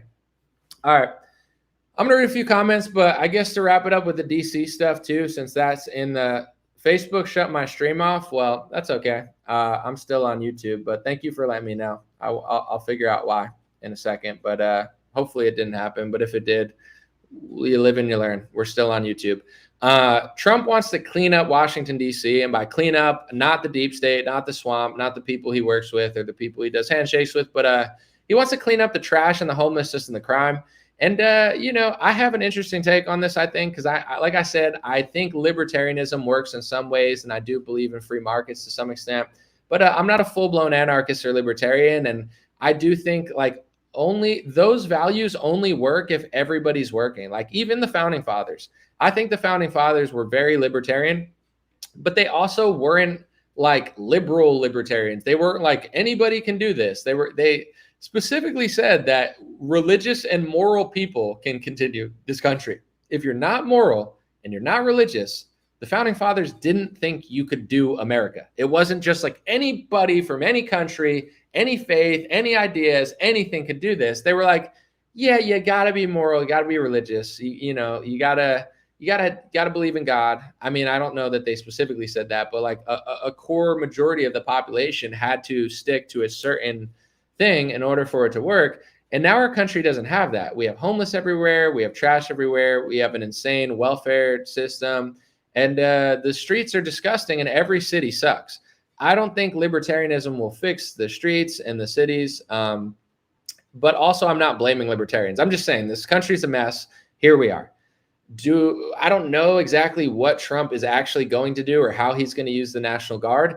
But personally, I mean, maybe this is not going to be popular, but I'm fine with him trying it in DC. Like I said, I don't live there. I want to see how it works. If he cleans it up and makes it safer and makes it better and gets rid of the homeless, then we'll see. If he doesn't and it gets worse and it gets weird and it doesn't actually fix anything and it gets like authoritarian, then, I'll think it's a bad thing. But I don't think anyone has a plan to fix the cities. And I don't understand it because when I live in a blue state, but I live in a red county, right? I'm in a blue state, red county. When I'm doing that, the county's like, we're powerless against Gavin Newsom. And I'm like, Gavin Newsom controls you guys. You guys are such cowards that he controls your money. He controls this. And then you go to a red state, let's just say Louisiana. And New Orleans is not great. I mean, Memphis, Tennessee, not great. These are red states, blue cities. How come the governor can't do anything then? It's like this weird thing where no one takes accountabilities. The Republicans will be like, well, it's a blue city. The people who run the blue city don't care, but it's like, so we're just going to lose every city in the country and allow it to be dirty, disgusting, and crap filled for the rest of our lives. Like, ideally you could vote somebody else in, but the demographics and the people in the cities have shifted so much, they just keep voting for the same issues. And, I'm not trying to compare this necessarily to a foreign nation, but you go around the world and everyone doesn't live the same. Like they don't. There's places in Africa, they need Mr. Beast to give them water. I don't know exactly why they can't get water from someone in their own nation or own country. Nobody could help them, or do they not? Well, I don't know what's going on, but in general, it's like, are you going to go there and build a city and tell them to vote Republican? So the point I'm getting, like, I'm not trying to necessarily compare it, but I guess I am indirectly. Certain people don't want to have the same political views as you. Certain people are not going to vote the same way you want. Certain people don't have the same priorities as you do. And I don't know that the cities are ever going to go the way that people want them to go, like Republican again. It might never happen again, which I guess you could just say, well, leave the city and it'll destroy himself. But then the issues start going everywhere else. And now there's more crime everywhere. There's carjackings. Point I'm trying to get to, I know I didn't do a very graceful job of doing that, but somebody's got to lay the law down in this country. Somebody's got to be like, listen, we're going to catch the people doing smashing windows and stealing people's bags out of their cars. It's become common in the cities. People are like, I just leave my door open because I'd rather them steal my stuff than smash my car. Like, what is going on in this country? So I'm not saying that Trump will necessarily fix it, but somebody's got to try. And if no one's going to try, I'm not opposed to Trump trying right now. I'm not going to lie. So yeah, it's like, I don't think this should be normal, and it's become too normal for me, for my liking. So, everybody's so, I've lived in Republican places too. It's just like people just don't care. They're like, it's not me. It's not my responsibility. Then whose responsibility is it? What do we have to do in order to stop this? Do we have to form a citizen, police force or something? I'm not saying I want to do that, but it's like the police won't help. The people won't help. The mayor won't help. The governor won't help. Usually the federal government, so who will do something about this? Nobody. We're just going to live in a shithole for the rest of our lives and everyone's going to get robbed all the time. This is not the country that a lot of people grew up in, and it's not civilized. Like when I go to Europe, I don't want to go to a city where people are like, yeah, everyone's getting stabbed all the time. Okay, then tell me which city in England do people not get stabbed in? Because I'll go there instead of London. Which parts of UK? I don't know why I said Italy. Which parts of Italy, which parts of Germany, which parts of France? Let me know the city that's not completely disgusting, because I'd rather visit that than Paris or Berlin. And I know those cities exist, but it's like all of our great cities are just going to crap and everybody's acting like it's normal. So long story short, I'm okay with Trump trying this. I'm not saying it's the right decision. I'm not even saying, it couldn't go wrong, but it's like someone needs to try something in order to at least get the conversation going, in order to maybe force Democrats to fix it. I don't know. Maybe they'll get mad at him and then they'll actually do something about it. But I don't think it's that hard. I don't think it's that hard to fix a city. It's just nobody seems to want to do it. It takes, unfortunately, authority. You need people that are criminals to be afraid of breaking into your car. When criminals aren't afraid of breaking into your car and you're more afraid of them breaking into your car than they are of doing it, now you have a massive moral problem in the city and the country. So, but like I said, and this is not, I know I worded it wrong before, and I know that I did, but I don't really care because what I said was true. Different people want different things. If you go to certain countries and see how they drive and see how their stoplights are, they don't want to live the same way that we want to live. They don't want the same things. They don't value the same. You can love other races, other cultures, other countries, I think there's something to learn from everybody. I love Eastern philosophy. I like Indian philosophy. I like Asian philosophy. I like mindfulness and, being present. I like that. But also there's things that I don't like. That's, why I live here. But in general, I think you can love and appreciate every culture, every race, every religion to some extent without acting like everything's the same. Everything's not the same. And acting like it is the same is making what we had worse, because now you're just being fake. It's like, it would be the same having a dirty house as it would having a clean house. It's actually not, though. Would you want to walk into a hotel room and have it be cleaned and really nice? Or would you want to walk into a hotel room that's literally just got shit all over the walls and literally all over the floor there's termites and, roaches, and be like, oh, this is just the same as a clean hotel room? It's not, though. Everything's not the same. So, in general, I think like having a nice, clean city and a disgusting, dirty, crap-filled city, it's not the same. New York's not as nice as it was 10 years ago. LA is a disaster. Austin was one of the worst places I've ever been in my life. No offense. I went to Joe Rogan's comedy club, which was awesome. I got to meet Joe Rogan, which was like a childhood dream kind of. I always liked Joe Rogan since I was a kid, since Fear Factor and stuff. But outside of Joe Rogan's comedy store, which, by the way, his comedy store is awesome, it was horrible. It was honestly, no offense, Joe Rogan, appreciate you. I think it's my least favorite place I've been in the last 5 years. I've been to like third world islands. I've been a lot of places. Austin, outside of Joe Rogan's comedy store, is one of the shittiest places I've ever seen in my life. It was disgusting. It literally looked like hell. It was dirty. It was gross. Some guy bumped into me with cracked out eyes, looked like he wanted to stab me. I heard that there's situations there all the time. Like, that's Austin. That's LA. That's Houston. That's Dallas. It's like these are our big cities. They're gross. You know what I'm saying? Like, I'm tired of it. So I don't know. I don't trust Trump, but someone needs to care. I'm tired of politicians, even when it comes to Israel and Ukraine. What about America? San Francisco, someone just mentioned, is disgusting. Who's gonna fix America? We get you want to rebuild the Gaza Strip and they want to blow it up and you want to fund them and you want to fight Russia and they want to fight Ukraine and you just got peace in Azerbaijan. Cool. What about San Francisco? It freaking is gross. No one cares about this. So if Trump's going to talk about it, this is as much as I just critiqued Trump because, he is a sellout. He's also a charming sellout. I get why people like him because it's like, he has a pulse. Pretty much nobody in Washington has a pulse. Marjorie Taylor Greene has a pulse. Thomas Massie has a pulse. Everyone else, it's just like they're like robots. They're like, I must take your tax money. I must fly to Israel. I must support Ukraine. Black Lives Matter. I must meet with the ADL. I must just do this. We're really helping. We're doing economics. And it's like, bro, someone's got to talk about something. So if it's going to be Trump, it's going to be Trump. That's fine. Portland, early 2000s was good too. I went to Portland in like 2012 or 13 or 14. And I took a Greyhound bus from LA, 24 hours. One of the worst experiences of my life. That was really scary. But, I got to Portland. Portland was nice when I went. I've heard it's way worse now, but it's just lawlessness. Like people take advantage of people. And if you're a good person, you don't want to think that people operate in a way that they do, but they do. So Portland is just like naive liberalism, Well, I don't know. And then it's like, first you got good coffee, you got good garlic aioli sauce, you got $25 hipster hamburgers, smash burgers. Next thing you know, your city looks like a toilet, and all the liberals are like, it's good, it's fine to me. It's like, ew, why is it fine to you? Why do you not have better standards than that? Someone said my car got stolen in Portland in 2019. Bro, this is where I become not libertarian.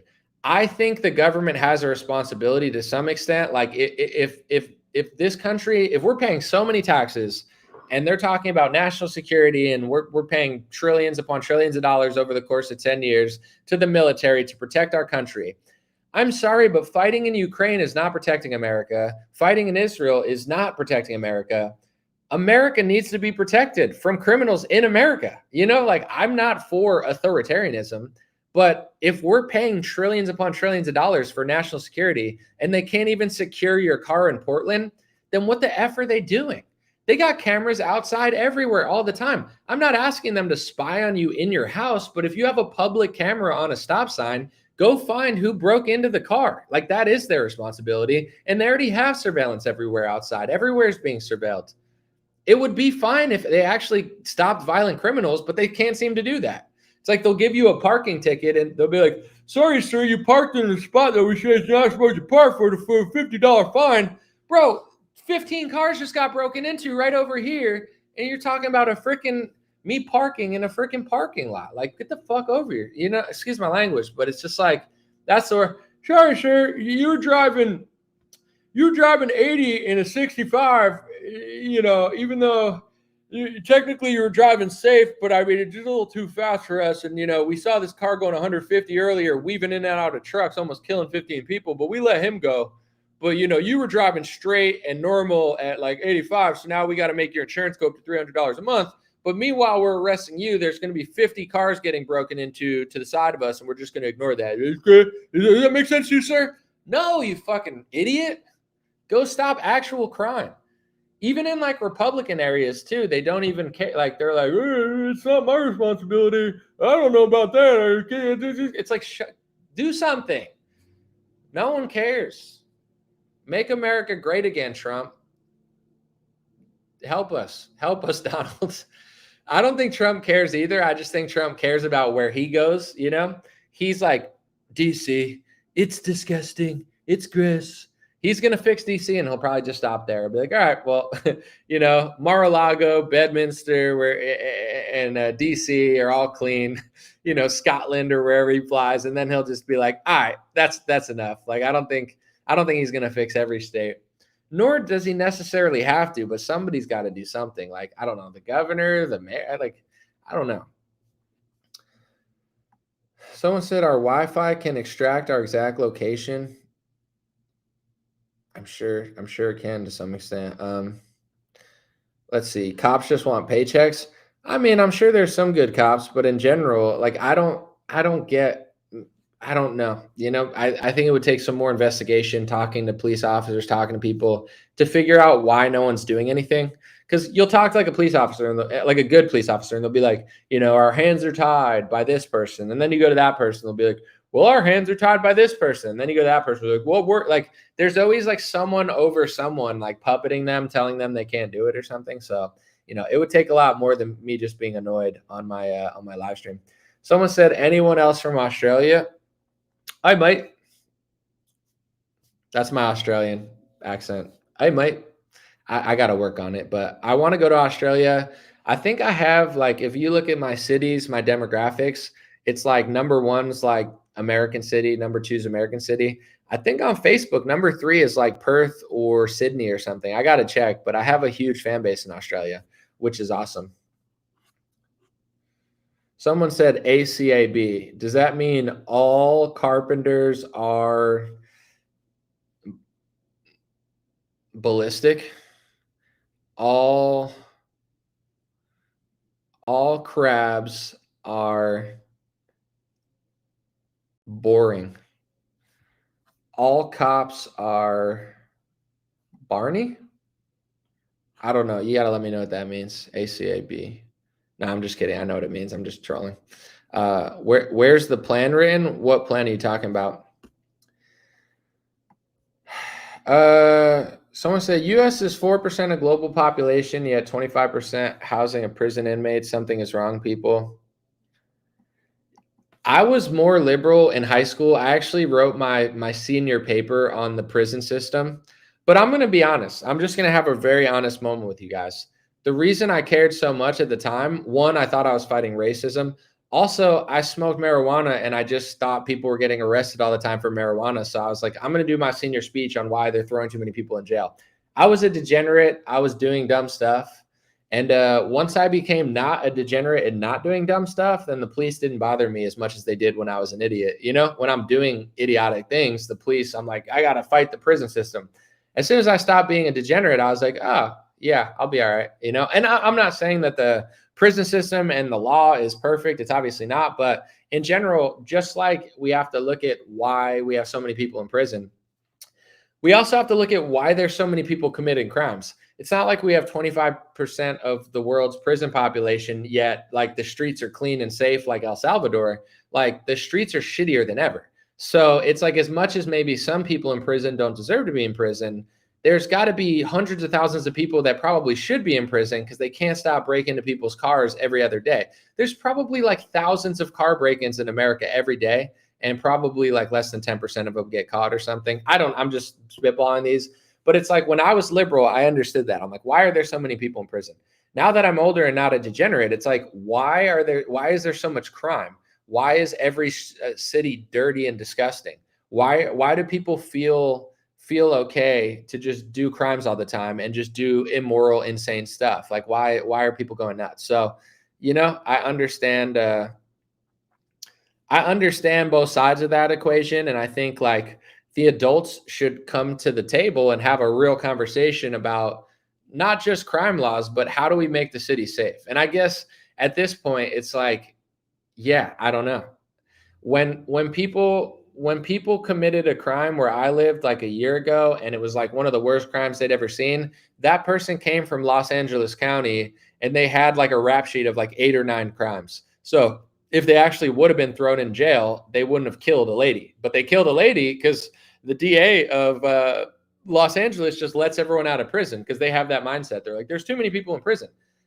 Some people can't like operate in society. I don't know what to tell you. It's like, can you not kill a lady? Can you not rob people at gunpoint? Like, if you can't stop doing that, bro, you got to go. You know what I'm saying? You got to go if that's what you're doing. And there's unfortunately a lot of people, low IQ, high evil criminals that have no morals. Like, why they don't or how to fix that for the long run, there's a conversation to be had. But in general, you got to protect people. Like, I don't want to live around criminals. I don't want to live around filth. I don't want to live around crime. And if people can't understand that, I don't want to live around them either, because it's really a simple thing. You know what I'm saying? It's like it's a very simple concept. It works out for everybody you live around. What's there not to understand about that? But for some reason, like, liberals don't understand that, and then Republicans like don't know how to fix it. So they're just like, Trump, MAGA. Yeah, it's not going to fix it, but maybe. I mean, maybe if Trump could clean the cities up, but I don't see it. Someone said the masses are constantly being poisoned via food, water, air, and medicine. That's not helping. I mean, the food here is definitely disastrous, but someone said, put the homeless on Trump ventilators. Holy crap, bro, relax. I'm going to give the homeless a ventilator. They can't breathe, so they're going to get a Trumpy-wumpy signature Donald J. Trump signed golden ventilator.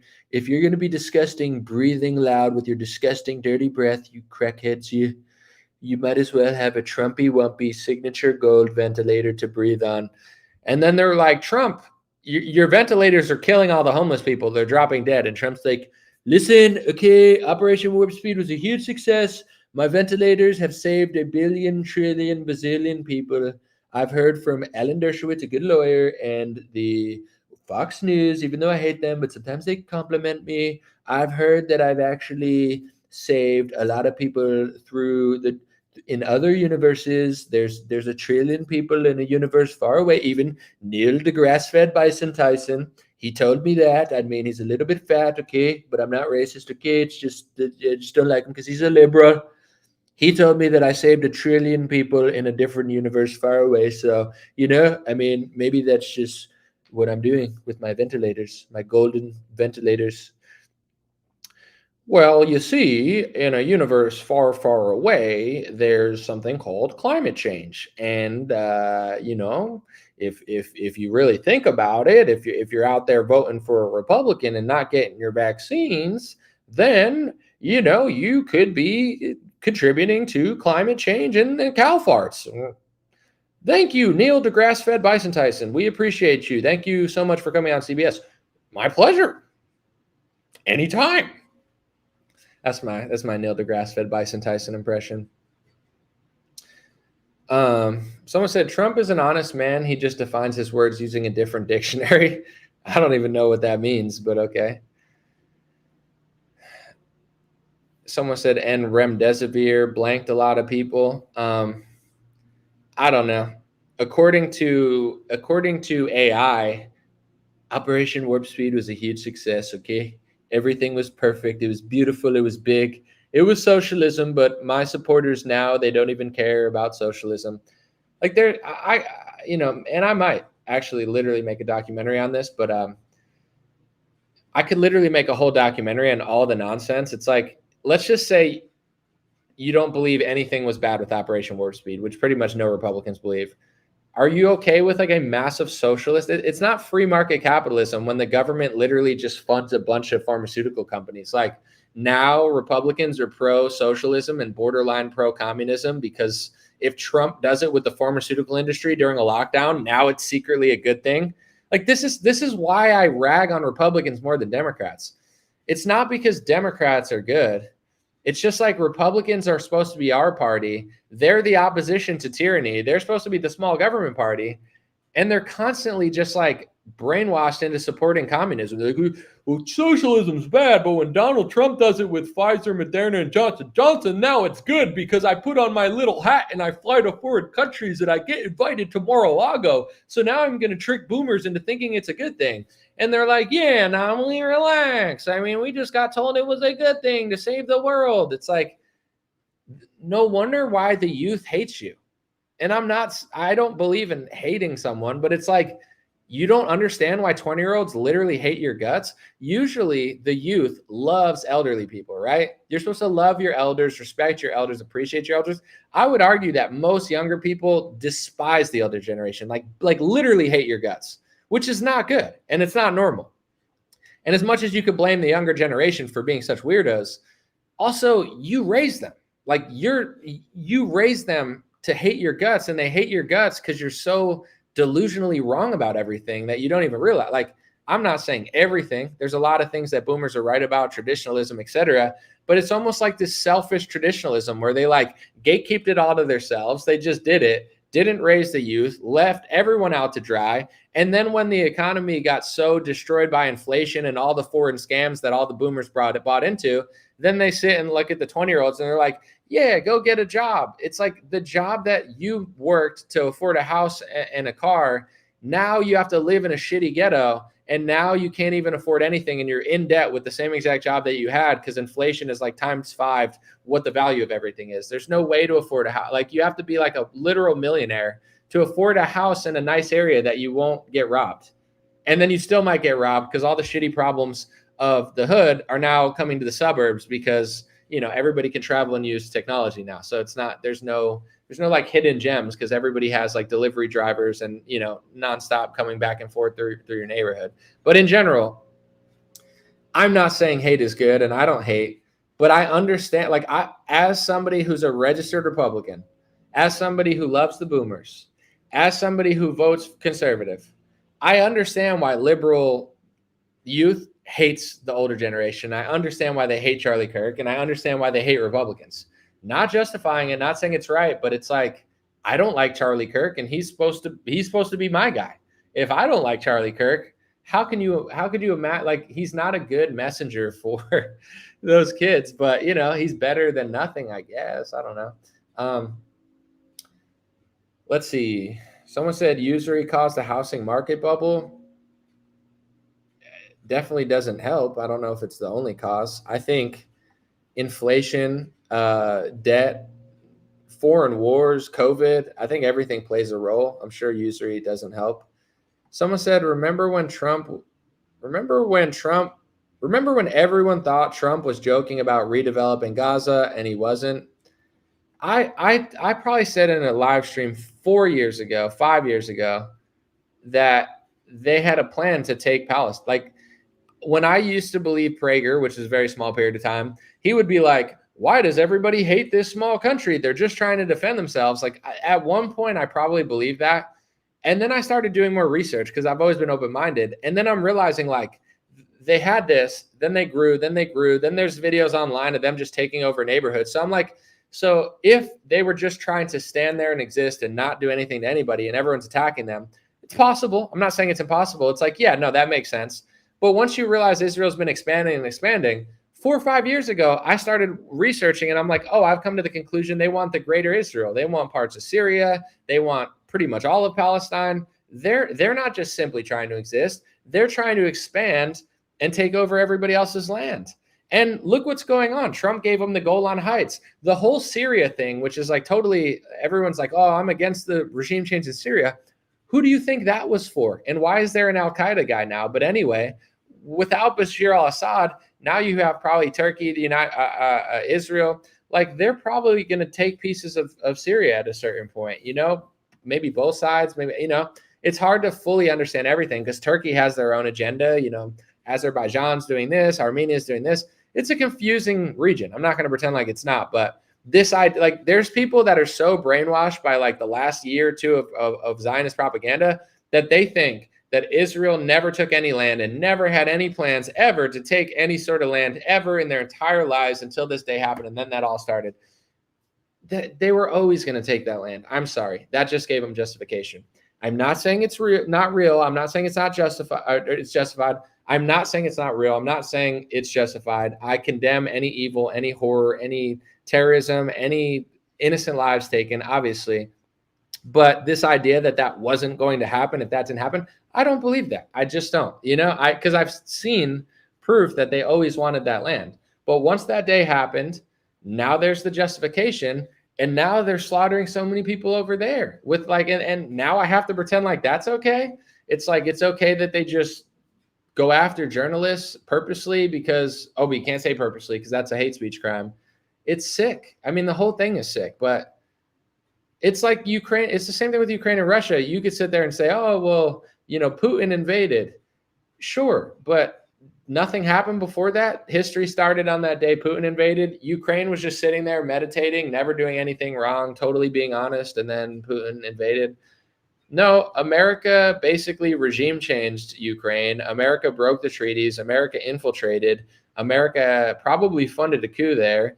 America got Zelensky in, and then they were already lobbying to do stuff. It's just like, I don't know.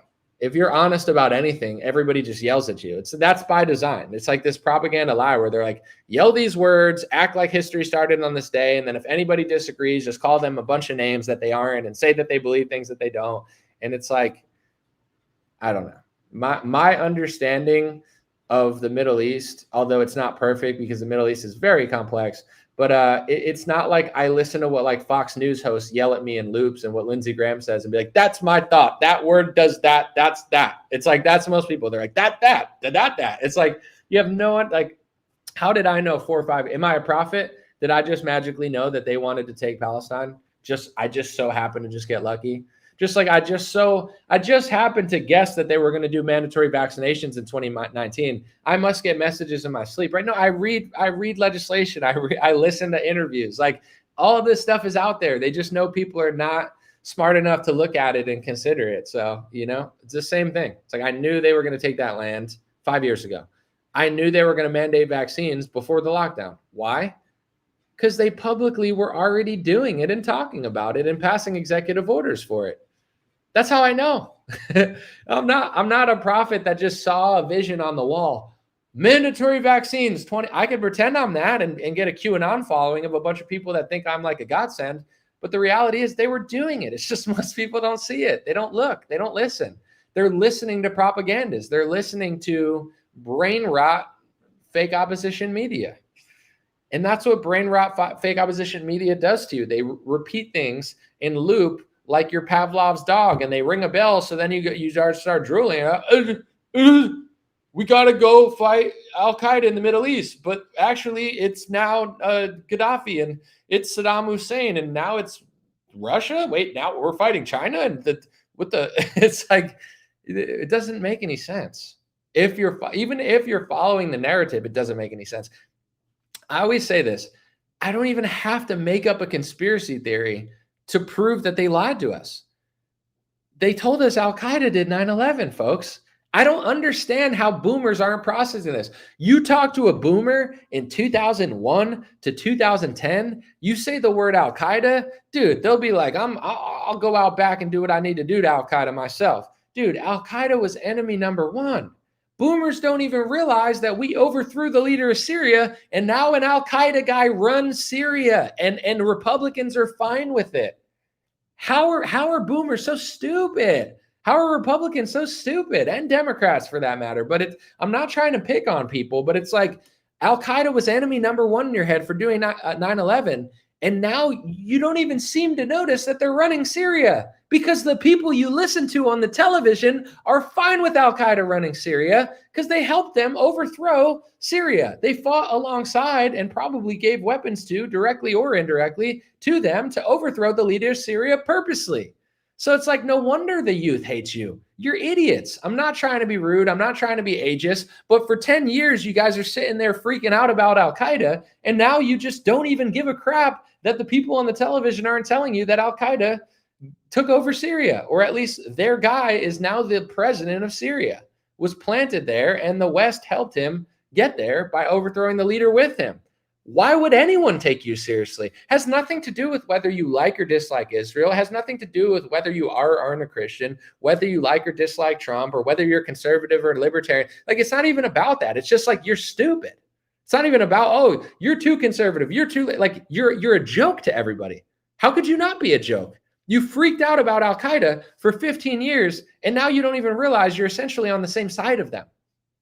But yet you repeat Lindsey Graham, John Bolton narratives that are fed to you on Newsmax and Fox News about Israel-Palestine now, with not the slightest bit of curiosity, not even noticing that the people who did 9/11 essentially were probably working alongside the United States government to some extent, or else why in the world would the U.S. government want them to lead Syria, do handshakes with them, and essentially strike deals with them now? It's everybody's like looking at you like, what's wrong with you? And I'm not saying the 20-year-olds know what they're doing. They don't know what they're doing anyway. But here, I'm going to get really deep right now, and I'm going to psychologically break it down. The 20-year-olds are a mess because they hate the older generation. It's not healthy to hate your parents and your ancestors. You got to love your parents. You got to love your grandparents, and you're supposed to love your ancestors. You can't hate the people who created you. I love my mother. I love my father. I appreciate them. I'm super grateful, and I'm thrilled with the way everything turned out, right? I love my parents. I love my grandparents. Nothing about me hates any part of any of my parents. I love them. I appreciate them. And, I had to get to that point because in my 20s and stuff, I had that like liberal grunge mentality too. But the 20-year-olds, they hate their parents because they just despise everything about them, their politics, how they act, etc.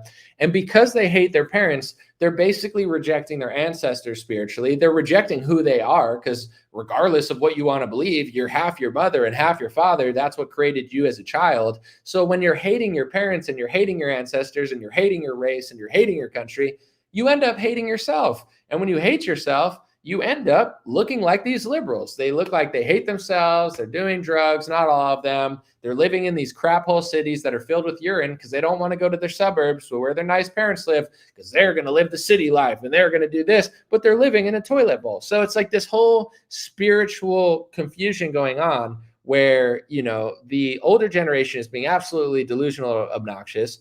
The younger generation hates them too much, and they're not coming to peace with the differences and coming to that conversation. They're hating themselves. They're hating their ancestors. They're hating their parents. And because they're filled with hate instead of love, now it's guiding the rest of their lives. Now they don't want to have children. Now they don't believe in conservatism. Now they don't want to be Christian. Now they do want to have reckless sex, or they don't, because they just don't care. They're like, they don't care about anything. They have no like desire to keep going to something. It's really sad. So just like I don't hate anybody, I don't hate these kids. And you have this thing where like the kids hate the elders hate the kids. Both sides are responsible. The youth, no matter, even if your parents have different political views, you have to love them. You have to appreciate them. You have to be grateful they gave you life. And you have to understand you're literally half of them and come to terms with that. You could be different. You don't have to have all of their flaws, but in general, you are genetically wound very same. So if they come up, don't be shocked. And then the older generation, it's like they need to take a little bit of responsibility. You allowed this country to fall apart. You didn't pay attention to absolutely anything. It's not the same country you grew up in. Your kids are getting absolutely bamboozled and screwed. And not that they shouldn't dislike you, because they shouldn't, but you should really think about like what you're doing, what you're at. Because like if you were just like this Republican boomer that doesn't even realize Al-Qaeda took over Syria, but you're screaming about what Laura Ingram's telling you about Israel on television, and that's why now your kids don't, it's like, it's this weird cycle where it shouldn't make you hate a family member because of a difference of opinion. But at the same time, I think as a parent, you can't always force your kids to do stuff, but I do think like, I don't know, there's a reason everything is happening. Like kids don't just normally like resent their parents for no reason for their whole lives. Like something's going on. So the generations are having this massive conflict. And the only way to get the youth back on the right track, like they got to love their father and they got to love their mother. While that's on them, the mothers and the fathers and the elders, like you guys need to figure out a way to communicate with these people and also get your message across to them without coming across so cringe. And, I think, like, if you post something about like the housing market, you'll have people like, get over it. We did this, we did that. You had a good economy. You had community cohesion. You grew up at a time that wasn't brainwashed with all of this liberalism. And even liberalism, I'm not even talking about just the Democratic Party. I think the Republican Party's liberal. I think they're fake opposition. I think they're liberal gay world order. And I think Trump and his handlers want to run around the world and just make everybody as liberal as America. They want to crush any sovereign nation. That's what they're doing. But in general, it's like, we did this, we did that. Yeah, it was way better. It was way more normal. Communities were together. You actually had social skills because you weren't raised on a freaking iPad like these poor kids. They don't even know how to communicate. I feel bad for them. I mean, it's funny to make fun of them sometimes, but it's really sad. I grew up before there were cell phones. I mean, they eventually came and computers and stuff, but I was probably like the last generation that didn't get completely psychologically abused by all this technology. I can't imagine being like 5 years old with an iPad. Easily, it screws up your life. Like I don't regret. I don't envy it at all, but at the same time, I'm not just going to shit on these kids because it's like it's not their fault. That's how they grew up. But in general, it's like I listen to kind of like the elder narrative to the young kids, and it's like they don't realize that the advice that they're giving them, although a lot of it really would benefit them, but at the same time, it's like it doesn't work. Like if you went and worked, let's just say you took an odd job and you worked down at the corner store and you made like $5 an hour just to pay for everything when you were 21. It's like now the amount that someone has to make is probably like 5 times less with inflation. There's no way they're going to be able to afford the stuff that they need to afford off of that. But then also that corner store probably is not the same corner store that you did. It's probably filled with people that can't speak English. It's probably filled with people that don't give a shit about the community. I'm not trying to be rude, but it's like it's not the same corner store. It's not the same money. Like everything is objectively worth. There's no cohesion. Everything's like completely. Like I walk into the airport and I don't even know what country I'm in. Like people are speaking in like Middle Eastern, like checking me for my bags for stuff, and it's like they're literally not even speaking English. And I'm like, it's just like, where are we? I'm no disrespect to anywhere, but it's like this is where I grew up. This doesn't look like when I grew up, but I guess that's what it is now. Now I should just go get a shitty $10 an hour job so I could literally live in the hood and get stabbed every day on the way to work so I could live like my ancestors did. It's not the same. And I'm not playing the victim. I did walk the streets. I did put up with that. I did live in bad areas. I did live in places where crime was happening, and I made it out, and it made me a better person. I'm not saying to not struggle or not do that, but in general, I'll also be realistic about it. It's just like there needs to be a conversation between the two age groups, because the older generation makes fun of the younger generation, yet they raised them, left them out to dry, and gave them probably the worst country imaginable, and seem to take no responsibility for it whatsoever, and think that it wasn't them because they were like, well, I voted Republican. The Republican Party's been fake since Nixon. I mean, it's been completely compromised since that point. Reagan was a phony just like Trump. Well, I voted for Reagan. He was a fraud too. And I'm sorry, but it's like, no responsibility from the elders. The youth hates the elders, and hating the elders is destroying them physically, mentally, and psychologically. So that's my long rant to the youth. Don't hate your mother. Don't hate your father. Love your mother. Love your father. Love your grandparents. Love your ancestors. Love your nation. But, be critical if you want. And to the elders, take some responsibility. Take accountability. You deserve some.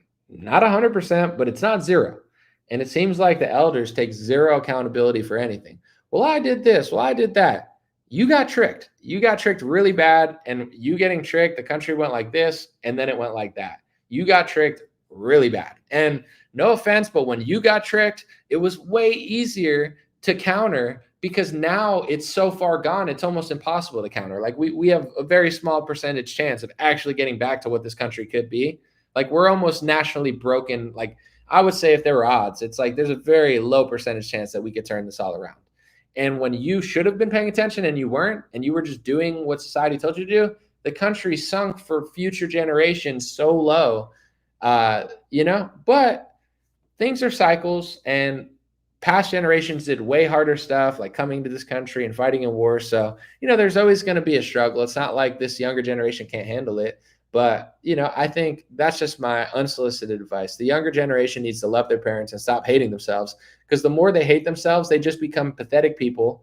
And that's what the liberals are now. They're just pathetic, not in a rude way, but it's like they hate themselves. They hate everything. They stand for nothing. It's pathetic. And then you get to the elders. They just are like, what are they doing? What happened to them? I don't know. Ask it. What happened to them? Ask yourself.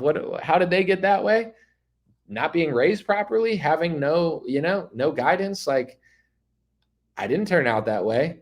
I didn't turn out that way I could have, but probably the reason I'm not that way is probably because my mother was very strict, and although I hated it at the time, now I realize if my mom wasn't strict, I probably would be a piece of shit. So it's like, if someone's not doing something and they're acting pathetic, it's like, maybe it's just them. Maybe they turned out that way, or maybe, just maybe, they weren't raised properly. They weren't given the right morals and values. They weren't held to a standard that to make sure you ingrained in that to them before they got out into the world, that this is necessary.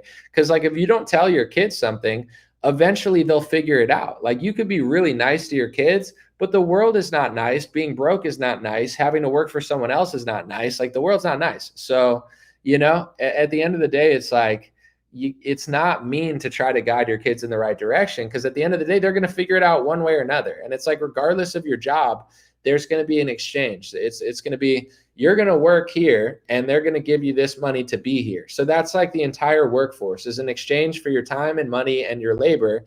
It might be mental labor. It might be physical labor. So these are things to think about. If you just kind of send your kids out and be like, whatever, and they're like, whatever, then you get whatever. And then you pretend like you want whatever. But in reality, like, at any point changing your life, you just got to think about it. But sometimes people don't want to think. Like, sometimes you meet somebody and they have no stances. I don't have any opinions. You definitely have opinions. You just don't want to say them. So, it's like you get to this point where someone said, I tell my 10 and 16-year-old this all the time. Like, I was never a money hungry person and I was always soulful. But once I started paying for my own bills, I started realizing, like, either I got to make money. Like, if I don't make money with music, I'm going to have to make money somewhere else. So when I was young, I was like, I don't care about money. I'm soulful. I'm not going to sell out. And I never did. I'm just saying, like, I was like, money means nothing to me. But then, like, I'm paying for health insurance. I'm paying for rent. Oh, I get it now. If I don't make money with music, I got to go work for this guy and make money with this guy. So then I figured it out real fast. And I was like, okay, how do I balance being soulful and not being a sellout, but at the same time not being lazy, because there's a different, like, I'm not a sellout. Sure, neither am I. But are you being late? Like, how hard do you want to work? From 25 to 30, I would say I had like 2-3 jobs at a time. Every day I was applying to new jobs. So I get, I could get a little boomery too. When I talk to the younger generation, they're like, oh, I can't do this. I can't do that. How hard have you tried? Because I understand it's a shitty economy, no question. But when I lived in LA, I would apply to like 70 jobs and I'd get like 2 meetings. And out of the meeting, maybe I'd get 1 job. I've probably applied to, like, I'm not even exaggerating, thousands of jobs because I wanted to work social media jobs because I thought it was fun and easy and I was good at it. But it's not like, oh, I went on Indeed and I put out 3 applications. Even when I was in LA, it's not like there was a booming economy. Dude, there were 100, 200 kids applying for every job, and like maybe I'd get 1. But anyway, it's like that was the path to working for myself, where I was like, I gotta work really hard now, or else I'm gonna be working really hard for other people for the rest of my life. And that's the truth of it, where if you like it, it's no big deal. And playing your role at a company, there's nothing bad about it. Everybody needs to play a role, but you just got to be honest with yourself. That's all I'm really trying to say, is like, think about it. And thinking about it, then you could do something about it and be like, yep, it's not going to happen overnight, but you could slowly transition where, say you're not working the job you want to, then you got to spend time in your off hours working towards what you want to do. If you work somewhere you don't want to be, but you don't spend time in your off hours, then it's never going to happen, because there's no way. That's my best unsolicited advice for all that sort of stuff. Even though it's a tough economy, even though it might not be as good, we can't sit and play victim and be like, oh, the economy sucks. For sure. So now we gotta keep it moving and do something in our off hours. Someone said, "How dare they make American cities shitholes?" They are, but the thing is too is like this is why I'm not like other Republican analysts that people hear. They'll be like, it's the left, and the left will be like, it's the right. Sure, liberals are a huge responsibility for the cities, no doubt. But there's deeper narratives that will unlock what actually is going on that a lot of Republicans don't want to talk about. So if you don't really want to talk about it, then you're just kind of basically like keeping it very surface level. And this is when I really go at people is if you're keeping it surface level, that's on you. But if you're keeping it surface level and then you're gatekeeping and like trying to cover up other people that are talking about deeper stuff, then you become basically just fake opposition. Like with Charlie Kirk and Nick Fuentes, right? I'll talk about this because this is going to be a hot topic for decades because they're both somewhat young. They're both in their 20s, I think, and they're both trying to like get the youth Republicans on their side to some extent.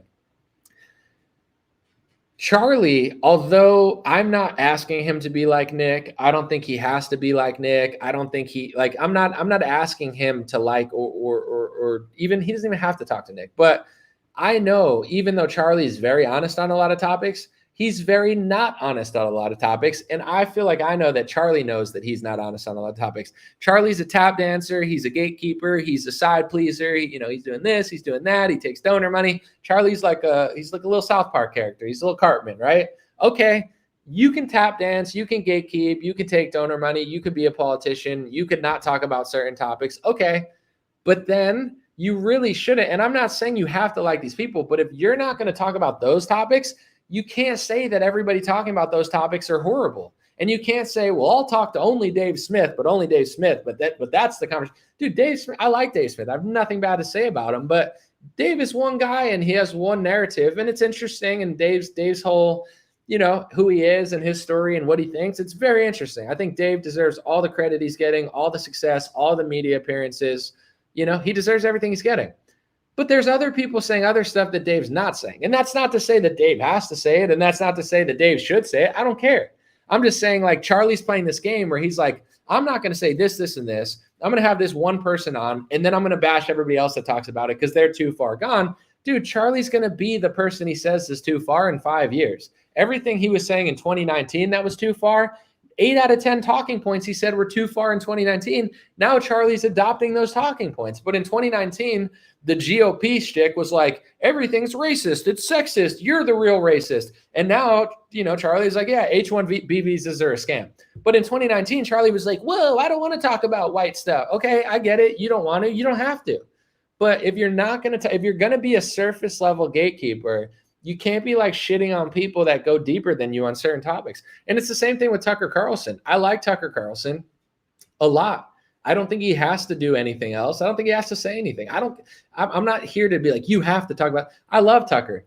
But if Tucker's going to then take pot shots at other people that are saying more than him, you got to make sure you're right. And you got to make sure like I don't know. It's just, I think that's all going to catch up to people, not in like a crazy nefarious way, but I think they're trying so hard to say, I'm the line. Are you, you're the line? Okay. I mean, if you say so, but I don't know. It's like, I'm the line that's edgy enough, but not too edgy.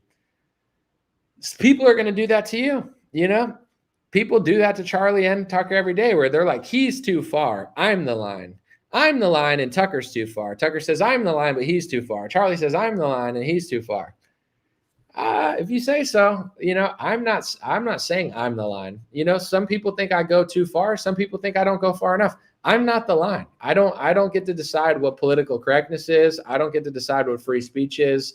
I don't get to tell other people that what they're saying is too edgy. I don't even know what too edgy means. I grew up on like Anthony Jeselnik comedy. Like everything he said was too far, but that was his comedy. Howard Stern went too far. Everybody used to go to, I don't know, that used to like Andrew Dice Clay went too far. They said now what he's saying is like not that crazy to people, but it's like, who gets to decide what is too far? Why is it always like some person who works on the news or something? I'll tell you what's too far. All right. If you say so, like, I guess, I don't know who believes you, but it's not me. Like, I'm not laying a line down. But I will say, if you're going to talk about this topic, but you don't mention they're passing speech laws, that seems a little weird. I'm not saying it's a line, but it is the First Amendment. I think the First Amendment's a line for all Republicans. They believe in freedom of speech and they don't, right? I'm reasonable with my lines. That should be the line of every Republican. If not, how are you even a Republican? But it is a line, but just not for this country. That's the part that makes me like, feel a little weird about it.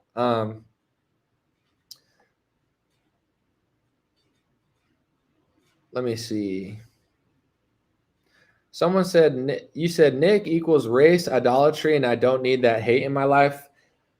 Well, you don't need to listen to anybody. You don't need to think about that, and you don't need to agree with what he says, because I get what you're saying, and I'm not saying you have to think that way or watch him or have that in your life.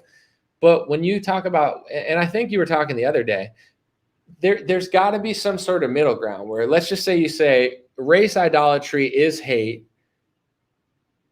Okay, you're saying it's hate, but I don't know that it is. But then also idolatry. Yeah, I don't think any sort of idolatry, especially as a Christian, is necessary. So I agree with you there.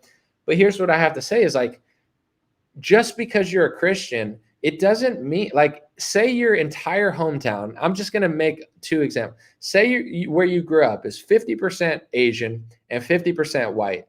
And you say, I'm a Christian. I don't care about race. It doesn't matter to me. It's just hateful when people talk about it.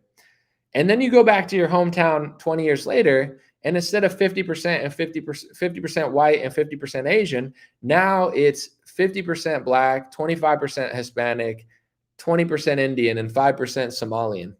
I'm just using examples. Do you think it's going to be exactly the same, just as good, because race doesn't matter and it's just idolatry that when people talk about it and now it's the same exact town because it's America? You don't have to think it's the same town. And you could be honest about it, whether you're white, Asian, black, Mexican, Somali, like, it doesn't matter. Haitian. Do you think people that are Haitian that love America want to come to America and have it be like Haiti? Probably patriots who are Haitian in America don't want to see a town look like Haiti because they left Haiti to come to America and they notice the differences. I don't know. I'm not going to speak for other people, but like, this is what Republicans and Christians need to understand, that they're 15 years late on. You don't have to hate other people. You don't have to idolize a race, your race, another race. You don't have to do any sort of idolatry. And you don't have to, you don't spiritually have to care about race from a religious perspective. But in reality, it's like, the Bible doesn't say to study chess, but if you enter a chess tournament, you're going to lose if you don't study chess. You understand what I'm saying? It's like, you can not be hateful and not care about it personally, but you can't get mad that other people are talking about it, because it absolutely is a massive reason that America's shifting. I'll give you an example where my ancestors and my Italian family grew up, because I'm on my grandfather's side, I'm Italian. They grew up in a town that was mostly Italian. When it was mostly Italian, it was really safe and clean. It just was. Now you go to those towns, they're not Italian anymore. And guess what? They're like no-go zones. It's not the same town my ancestors grew up in.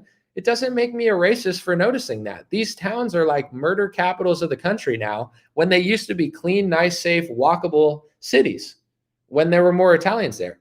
I don't hate other ethnic groups, and I'm not saying Italians are perfect. People used to be racist towards Italians when my parents got here or grandparents got here, and I'm not crying about it. But, they used to look down on Italians, other white people, whatever.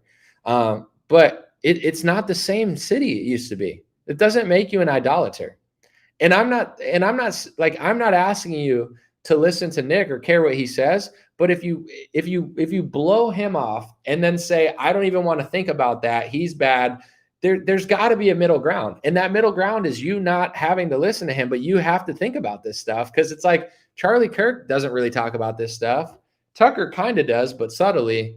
It's the reality. Like, it is what it is. I don't know what to tell people. Like, this idea, like, people can come to America and become American, and we can live in harmony. But the truth is, like, not everybody wants that. Not every country wants that. Not every refugee is going to, this idea that we have to pretend that everyone coming to America makes America better. It's not true. And I'm not saying everyone makes it worse, but Let me just use another example. Let's say we're playing kickball, right? There's 20 people, 10 and 10, and I'm the captain and this guy's the captain. Do I just sit and say, every single one of these players is going to make my kickball team better, so let me just pick the 10 worst players because they're exactly the same as the best players?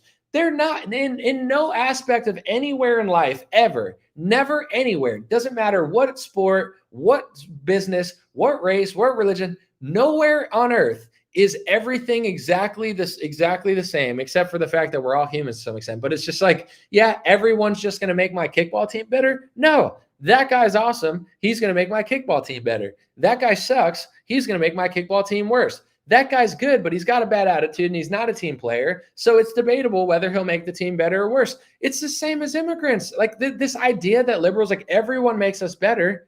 No, not true. Like everyone doesn't make us better and everyone doesn't make us work. It's a case by case basis.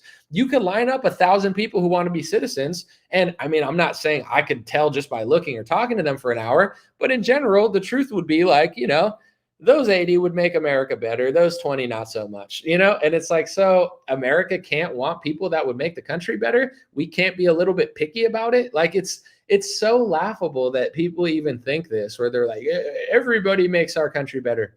Some do, some don't, even illegals. Like I think illegal is illegal, but some illegals do benefit America, in my opinion, even though I'm not pro breaking the law, just being an honest analyst, it could be like, yeah, a lot of illegals do really benefit America, but then also a lot don't. And at a certain point, people in America have the right to say that they don't. If you own a landscaping business and you're getting undercut by illegals, you're allowed to say that it negatively affects you and you don't like it. Doesn't make you a racist. It's probably true. And then I could be like, you know what? I like those 3 illegals. They're cool and they seem to really be helping. That doesn't make me a leftist. It's just like that could be my opinion. But like these generalities, like the left is the one who says everybody benefits America. That's not true. And then you go to the right and they'll be like, race doesn't even matter. From a religious perspective, I get it. Like, I'm not asking you to go into church and ask people what race they are. If you, like, that's not what I'm asking you to do. But like, as somebody for national security, just letting anyone in from anywhere, it doesn't matter because you're a Republican Christian. Like, this is why the younger generation ends up going towards the Knicks over the Charlies and listening to like the Fox News. It's because there's no other option for these people. It's like either you call them a racist or that you provide no alternative. At least I'm providing an alternative, and I'm not doing it to be like, I'm the line, I'm the solution. I'm just a guy. You know what I'm saying? I'm not a gatekeeper. I'm not telling people who to listen to. I don't care what people want to listen to, but it's like, if you can't figure out why certain people you don't like are getting more popular, what's there not to figure out? He's the only one who's been talking about this topic for like 6 years now. And a lot of these Republicans are like, we don't even notice. Well, your elections notice. Elon Musk notices. He even talked about how it's the reason that these cities will never vote red again. Like, everyone doesn't do the same things. It doesn't make people bad or worse, but it's like, I'm really good at soccer. I'm not that good at golf, like I'm not, do you have to pretend like I'm good at golf? I'm great at soccer. I'm great at racket sports. You know what I'm saying? I'm a great athlete, but I suck at golf. If you don't pick me on your golf team, you're a racist. You hate me because I'm part Puerto Rican and Italian and European, and Polish and Czechoslovakian. That's why you hate. It's like, no, I just suck at golf. I'm not good at everything. Neither is anybody else. This idea, they're going to benefit our country for sure. Maybe, but also maybe not. And Americans should be allowed to talk about it and not call it a racist or an extremist. It's so basically fundamental to every aspect of life. But then morons on the left and the right act like when it comes to like race, it just doesn't exist anymore. Yeah, and I'm just good at every sport. Draft me for the PGA Tour and I'll come in first place. Or I'll get blown out of the water because I suck at golf. You know what I'm saying? Other sports, I can hang a little bit, but not that, and that's okay. Same with every culture, every race, every religion. People do different things. Everything's not exactly the same. You can want and not want certain things without being hateful. What illegal benefits America? You can make the case that none do. I'm just being reasonable and saying you could make the case that some benefit and do work that people aren't doing. I'm not asking you to adopt that view. I'm just using it as a hypothetical. If you sit there and say, I don't think we should have any, I'm not going to call you racist. I'll be like, yeah, I get what you're saying. So are we going to forget about the Jeffrey Epstein thing, said Piccolo? Who's Jeffrey Epstein? Was he the last president or something? I forget who was Jeffrey Epstein. I don't remember. I don't know who you're talking about. You're talking about Jeffrey. You're talking about Jim Jordan? Oh, Jeffrey Epstein. Oh, that guy. No, we'll remember him. But Trump would appreciate if you forgot about him because it's bad for his polling. And he totally doesn't have anything to do with Epstein. He just seems to be hiring all his friends, but that's okay. Someone said undocumented immigrants who keep Social Security going and get no benefits. I don't know. I'm sure that illegal and legal immigrants are taking a lot more benefits than they're not, like it's a net negative, I'm sure, for the American taxpayer. A lot of people are talking about regular welfare too. Like everything is, welfare is supposed to help you, but when it incentivizes you to be lazy, then it doesn't help you. So there's people like making TikToks being like, I want my daughter to have a popsicle. And Matt Walsh is like, dude, your nails are done. Your hair's done. You got a television. You have a cell phone. You can't afford a popsicle. Like you could buy all these things without an EBT card, but then you're telling me you can't get a $2 popsicle or a $1 popsicle for your daughter. It's like, I don't know the percentage, but I would assume, this is just me guessing, I would assume that most people getting benefits from the government are abusing them and have gotten accustomed to just taking them and not doing anything. Are there some people who need them? Absolutely. But the number of people needing them and getting them is not the same. I would assume a huge majority is taking advantage of the system, but I don't, this is not my area of expertise. You said Gazelle Maxwell is 45 minutes away from you. Gazelle's a cool name. Are you trying to like rebrand her for the public? They're like, all right, we're going to pardon her for Trump's handlers, because they probably will, by the way. If you don't know who Trump's handlers are by this point, you're slow. And if you know who Trump's handlers are, you'll know they want Ghislaine Maxwell out of jail because she's probably done really good work for them. But anyway, it's like, we got to rebrand her. Gazelle Maxwell. We'll put her on the Kardashians. We'll put her on the cover of Vogue. Gazelle Maxwell. Her legs, we'll show her running in a field, and then, we'll fly her out of the country. I'm just kidding. But someone said, I'm sure there are thousands of Epsteins out there doing the exact same thing funded by the U.S. government. I probably talked about it a bunch, but you have to understand, when it comes to who really is running the show in America, I don't think they ever really wanted to charge Epstein because they saw Epstein as an asset. You understand? Same with like Ghislaine Maxwell. I don't think they moved her to a low security, like really bougie, like celebrity prison. They're helping her. It's because at the end of the day, this is just my unprofessional opinion that might be illegal soon. So I'll say it before they pass hate speech laws. Ghislaine Maxwell and Jeffrey Epstein probably worked somewhat as double agents. And they work probably as double agents for the country that America works for. So why, like, it's a threat to all the puppets in Washington as well. If they charge Jeffrey Epstein and Ghislaine Maxwell for the thing that they're all doing, then they could get in trouble. So I feel like it's also like a precedent sort of thing. Like with Jeffrey Epstein, it's like, the cameras didn't work, the guards didn't work. Only the Lord knows where Jeffrey Epstein is, because in general, it's like that doesn't happen unless you're bigger than the jail. Like he was bigger than the jail. And Kash Patel's not going to talk about that, but whatever. But it's like, this topic, in my opinion, makes Trump nervous, because not only did Trump know Ghislaine Maxwell and Jeffrey Epstein, I feel like he's doing essentially the same thing that they were doing, being like somewhat of a double agent, working for a different country and leveraging the American relationship with that country.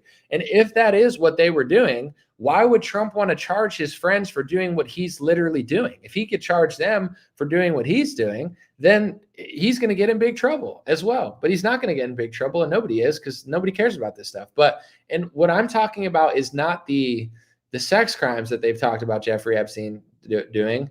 I'm talking about the fact that I think Jeffrey Epstein could possibly be, based on all the evidence and information, working between two countries to establish a relationship, And Trump's like, he doesn't want to talk about that, because I don't think he sees them as bad people. I don't think he looks at Ghislaine Maxwell and Jeffrey Epstein and thinks, oh, they're horrible people who are doing horrible stuff. I think he thinks of them as like, I remember hanging out with them. I don't know what they did. I don't know. We'll see though. But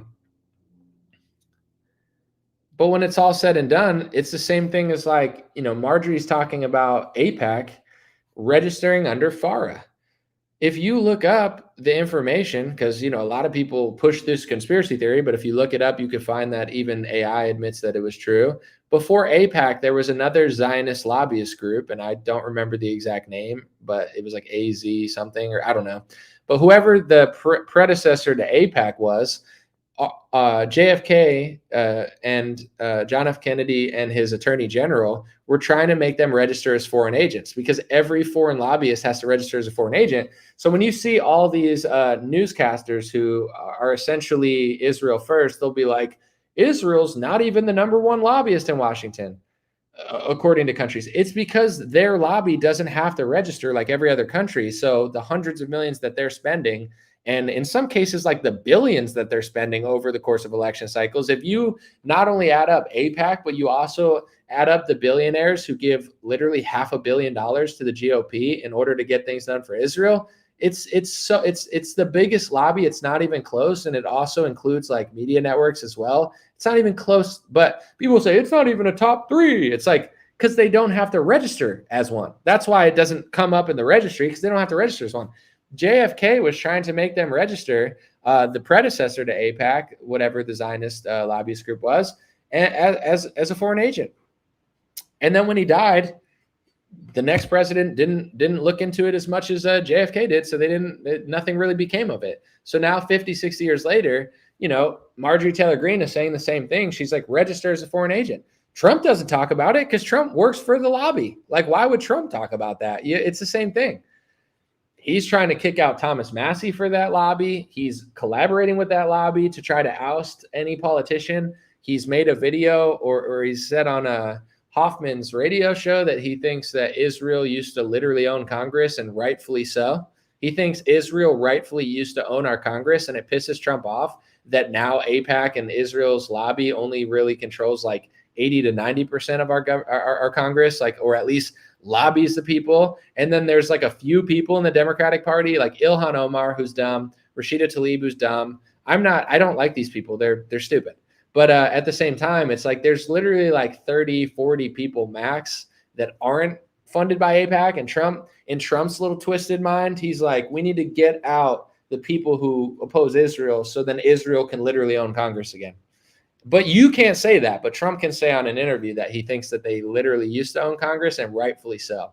And now he's trying to frame it as if like, dude, Congress is just overrun with anti-Israel people. Bro, there's like 20 people max that vote against foreign aid and speech laws. Like, I mean, maybe more on some bills, but it's like Thomas Massie, Marjorie Taylor Greene, Matt Gaetz, who's not there. I mean, I don't even know the other ones. And then on the Democratic side, a massive majority, far, far over 50% are funded by AIPAC. So it's like this is the Fox News, Trump-brained, false opposition, Zionist twist on everything. If he can convince you that Congress is getting overrun, when the reality is the exact worst, and he's trying to literally compromise our Congress for a foreign nation, like the boomers that listen to Trump, they think like everything's twisted in their head. They think the Democratic Party is like pro-Palestine. The Democratic Party funded Israel, and Israel killed tens of thousands of people when Joe Biden was in office, and they didn't nothing. They're like, here's a little bit of aid, and here's a floaty, and then it just like floats out to sea. The Democrat, like, if you watch Zionist media, like everything that they're painting for you is all fake. So you're like, oh man, the Democrats are all siding with Ilhan Omar. Ilhan Omar has like no power. The Democratic Party is run by Nancy Pelosi, Adam Schiff, Chuck Schumer. These people are proud pro-Israel Zionists. They're just like Donald Trump. They think the same things as Trump. The only thing is maybe they'll have like a slight difference at the end, but not do anything about it because they can't, or they won't anyway. It's all like this fake theater. And then when I watch like Fox, I'm looking at it and I'm just thinking to myself, like, people who believe this, they don't understand how they're being manipulated because it's being done so craftily, where they're like, yeah, but we're fighting the left. Yeah, but the left sucks. I'm not saying the left doesn't suck. I'm just saying, like, you don't even realize how they're rotting / twisting your brain into a pretzel. So you're doing the wrong things, thinking you're like fighting the left. It's a lot of double tasking going on that people are not capable of doing because they don't have an understanding. And I know there's other people too listening to like podcasts and stuff, but the average like over 40, 50-year-old, they sit and watch Fox News like all day. They listen to Greg Gutfeld, they listen to Lauren Ingram, and that's what they know. They don't realize that it's just like 7 hours of simplistic brain rot propaganda that's giving you like 70, 80% truth. And then when everything really matters, it's sending you in the other direction. It would be like if we were running a 4-lap marathon, would be a marathon, we'll just say a mile run. And I was like, on the first 3 laps, we're going to have the fastest time, and I'm going to help you get the fastest time. We're going to beat everybody. But then on the 4th lap, I'm going to point that way and send you off into the woods, and then you're going to lose the race. That's fake opposition Republican media. It's like, it's hard for people to realize because they're like, but they're telling me the truth about the transgender bathrooms. But they got Riley Gaines on television, and she needs to swim against women. They're pointing out Gavin Newsom sucks and Adam Schiff's going to prison. I don't understand what you're talking about, Anomaly. They tell me the truth about the Democrats.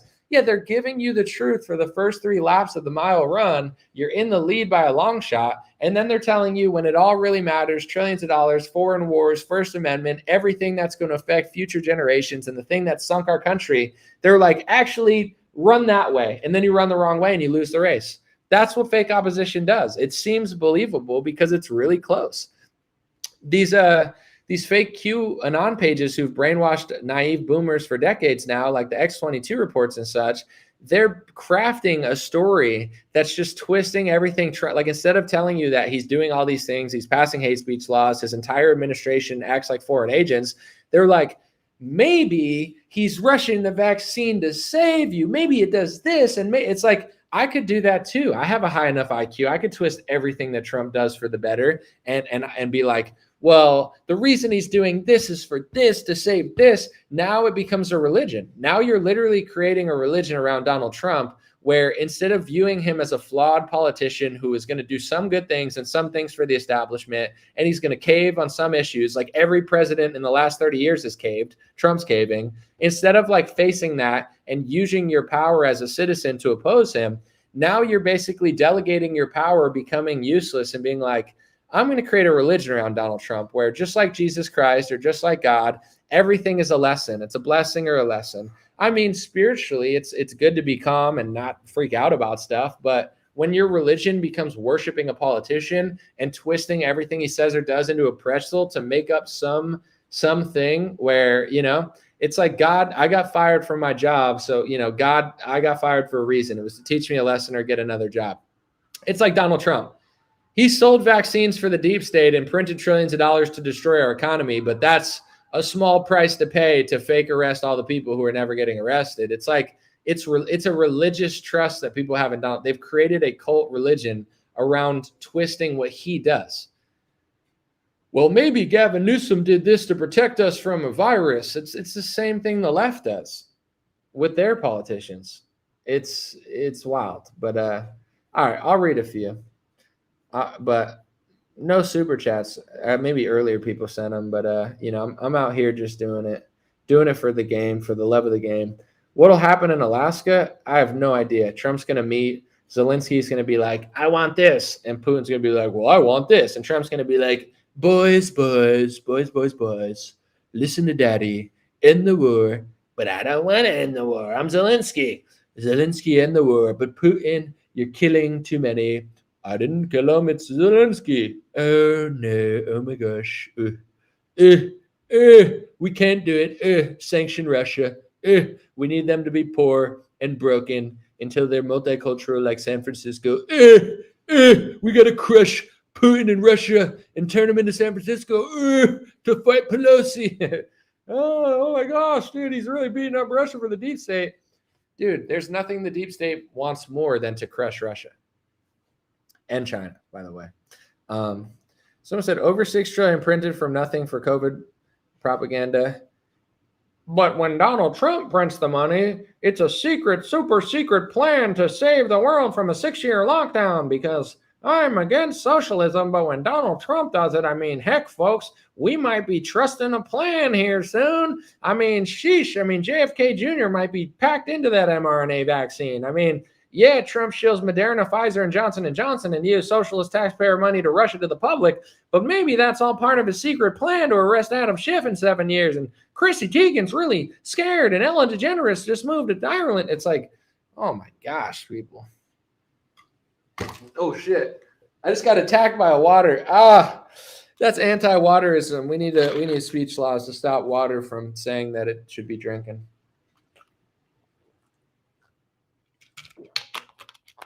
Joined just in time to hear Anomalies comedy. I think I'm really funny. Like on a scale of like 1 to really funny, like I think here's what I think I am. On a scale of like 1 to really funny, I think I'm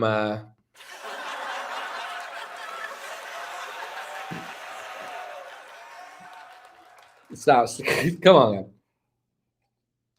All right, so I got a joke for you guys. Zelensky and Putin walked into Alaska, right? So Zelensky and Putin walk into Alaska, and Trump says, why are we in Australia right now, folks?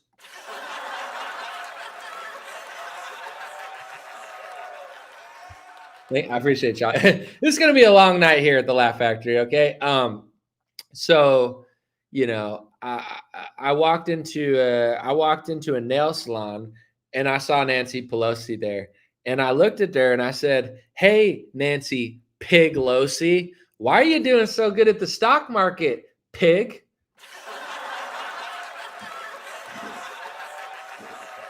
Man, I mean, I really said that to her. So that's what makes it funny. It's like, you know, this is like breaking the third wall type of stuff.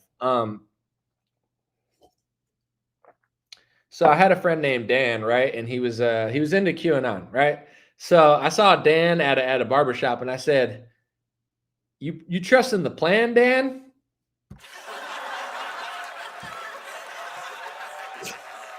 Seriously, you guys are too kind. Is there ivermectin in your drinks or something? Did somebody put ivermectin in your drinks, you damn right-wing extremists? I mean,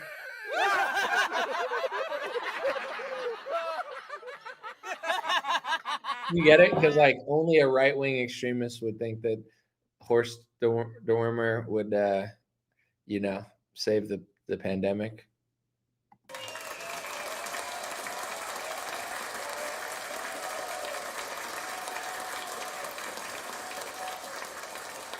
Anyway, you know, after this, I'll write some better jokes. Those are just off the top. But someone said just in time for the applause. Yeah, it's really authentic. I mean, it's a pretty big deal. We got big, you know. There's like 400 people here now. It feels like 4 million. Trump will donate Alaska to Israel to stop the war in Ukraine. Oh my gosh. He's like, in order to stop the war, Putin, you get Saskatchewan. And then Trudeau's like, that's part of Canada. He's like, I don't care. It's theirs. Israel gets Alaska. And Zelensky gets your tax dollars. I don't know. The future of the USA is more nervous than a salmon and a bear. That's a very Alaska analogy of you. What are you, an Alaskan? Alaska is one of my favorite places, by the way. I like Alaska. I've been there in the summer twice. Beautiful, amazing. I mean, I don't live there, so I don't know what life is like there, but Alaska is a sleeper. It's a cool place. I like Alaska cruise. Trust me, do it. If you've ever been like, I was thinking about it, I would do it, but unsolicited advice. All right, let's do 2 more questions and then we're going to take off. Okay. I need to do something with my life, but I'm going to probably edit a video and have a really good one tomorrow. So if that one goes well, I'll take more time and do more reports like that, but I'm inspired to do one. I'm not going to tell you about what though. Someone said, dude, I was in the U.S. 2 months ago, was in 5 or 6 different cities. Believe me, the U.S. is being destroyed within. And this is my point. Thank you for getting me hyped up again as I'm about to get off. But it's like, listen, let's take every other country out of this. Let's just look at the United States. You're a foreigner. We appreciate you. Thank you for coming. But I mean, a visitor, a traveler. I live here. LA is a disaster. Portland, disaster. San Francisco, disaster. Seattle, disaster. Austin, Texas was one of my least favorite places I've ever been, at least on Joe Rogan Street. Sorry, dude, that street sucks. You know, Texas, it's okay, certain parts, but like the cities are a disaster. New York City, disaster. Tampa's pretty cool. I like Tampa. Fort Lauderdale's cool. I've never been to Miami, but you get what I'm saying? So there's some good places in America. No question. But a lot of America is disgusting, and it's going in reverse, and it's not enjoyable, and it's not fun, and it's embarrassing. So it's like I want to see politicians talking about that, not flying to Israel every 2 seconds. It's like, dude, Congress is like an Israeli like dance party or something, or an Israeli freaking, I don't know, like an Israeli nightclub. It's like you go to their social media, you would think they live in Israel. It's like no one's talking about the fact that our country is falling apart because they don't want to admit it's falling apart, because then they'd have to take responsibility. It feels to me, oh no, really, after all this, now I'm going to freeze? You got to be kidding me. But it feels to me like America's like a sinking ship, and they're just looting it as it's sinking. It's like, let's just take as much as we can out of it as it's going down. That's what it feels like. But yeah, no, like, even a lot of like foreign countries that America makes fun of, they probably have some better cities than America. I'm not saying every foreign country, because I'm sure London's a disaster too, but like, I'm sure there's safer, cleaner cities in some foreign countries that are beating our cities. How long do I think they're going to go before they make us completely digital with our currency via stablecoin? Me personally, I'm not afraid of that, because I don't think they need a coin to control our money. Like, I think they already control the money. They control everything. Like, they have everything surveilled. It's, we pay taxes every year. It's not like a stable coin is going to be the final thing. Like, oh, now they got us with the coin. They already have everything. Everybody uses digital cards. Everything is being tracked. You know what I'm saying? Like, AI knows what you want more than you know what you want for lunch, because it's somehow like, I think they're reading your mind. Like, I'll do something in silence without telling anybody, and I'll get an ad for it in 10 minutes. It's insane. They're beyond listening to us. So yeah, I don't think I'm not afraid of a stable coin or a digital coin. I don't know that they're ever going to do that, but if they do, it's just them transferring what they already have to something else that they have. But yeah, I'm not worried about it. Someone said you're funny, but you're not Trump. I could live with that. It's okay. I do think I'm funny, and I'm definitely not Trump. So there's nothing inaccurate about that statement. World Cup 2026 in Seattle, a lot of work going into revitalizing it. Good luck. I mean, Seattle's a great place when it's not super disgusting. So I don't know what they're doing, but hopefully it's permanent, not temporary, just for the thing. Someone said, Anomaly, look into gangs talking electronic harassment. A lot of targeted individuals, they could read your mind. They say the same thing. I mean, I know for a fact, like, I don't know how my phone would have known without reading my mind, but I was doing something that I didn't talk about, and it was like, I literally thought it. Like, I literally was like, I thought in my head, like, and then I got an ad for that thought. Like, I don't think there was a way that it could have known without that. I'm trying to think of how it would have possibly known, but it happened 10 minutes after something I did, where it was like it was almost like in my head, I was like, I need to go to the store and get like paper towels or something of that ilk. And then it was like, I was like, how did you know that? I never said it. I never typed it. I literally just thought it literally 10 minutes ago. So someone said tinfoil hats exist for a reason. Yeah, shout out to the tinfoil hat gang. I mean, you guys were way ahead of your time wearing the hats. People were like, what are those for? So AI doesn't read my mind and give me an ad for something I just thought of. But I already have questionable fashion. My attire is already kind of questionable. So the last thing I need is a aluminum hat on my head. Someone said Anomaly never made Epstein laugh as hard as Trump did. No, that's true. Trump made him laugh really hard the one time. They were like, Trump was doing his little like YMCA dance, and he's like, hey, Epstein, look over there at those girls. I don't know what he said. That's comedy. Trump, don't sue me. Okay. Don't sue me, Trump. I'm just doing comedy. But Trump was like, he was like moving and grooving with Epstein a little, like pointing, and Epstein was like, oh, Trump. Oh, Donald. And Trump's like, just don't steal my spa workers, okay? I have the best spa. I can't lose any more workers, okay? And Jeffrey Epstein's like, I don't know about that. And then Trump's like, he stole my spa workers. Did you see? You guys got to watch that clip. They're like, is it true that Jeffrey Epstein, like, was taking workers from Mar-a-Lago? And he's like, okay, fine. I know Jeffrey, okay? Yes, he was taking workers from my big, beautiful spa. Some say the best spa. And, he took my workers and I told him, Jeffrey, no more Mar-a-Lago workers, okay? No more Mar-a-Lago workers, okay? It's my work, not yours. And he took another worker, so I kicked him out. Trump didn't even care where the girl went. Trump didn't bother him. He just cared that he poached his worker. Like, Trump is so great because most people would lie about that, but Trump, he can't even bring himself to actually pretend like he cares about a trafficked victim. He's just like, no, he just poached my worker and I can't have, they're mine. Those are mine. You don't take them from Mar-a-Lago. You're like, all right. If you say so. All right. I got to go. It's been 2 hours and 20 minutes. It's been fun. I'm not going to lie. What is it? Monday? I wanted to start this week right. I said, let me hop on a live stream. Let me talk to my people. I went almost the whole live stream without it freezing, just to let you guys know. Not that anybody cares, but I basically had to lower my camera rate. It was on 4K, so I lowered it.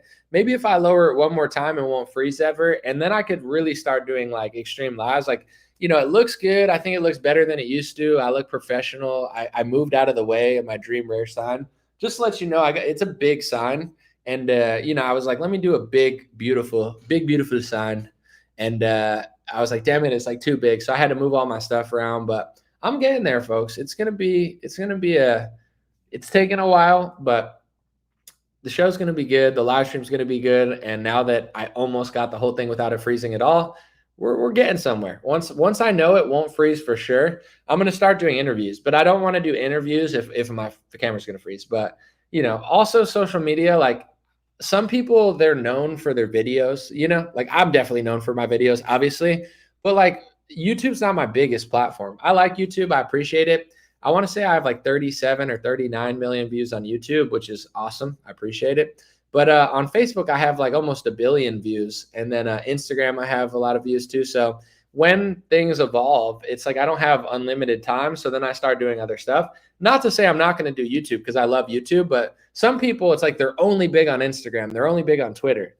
Not to brag, but I kind of have an audience everywhere, and I'm bigger on Facebook, and bigger on Instagram and bigger on Twitter, to be honest. But so I'm trying to figure out the right workflow without just doing a million things every day. So I kind of fell off the videos a little bit to do it better and do it more structured. But I will do videos and I appreciate it. And it's definitely been a good, what's it called? Passive income. I don't know if it's passive income because I have to work for it, but you get what I'm saying. It's not like I hate YouTube. I'm going to abandon it. I'm just doing so many things that I have no time to do anything else. So I'm let me just stop slaving over the YouTube videos for a little bit. Cause I used to be I got to do a reel. I got to do a video. I got to do this. And I'm all right, what am I? Let me look at this and chill out a little bit. So I'm huge on D Live. I don't think I have any followers on D Live unless someone else is stealing my content and putting it there. But it's crazy that Facebook still gets numbers.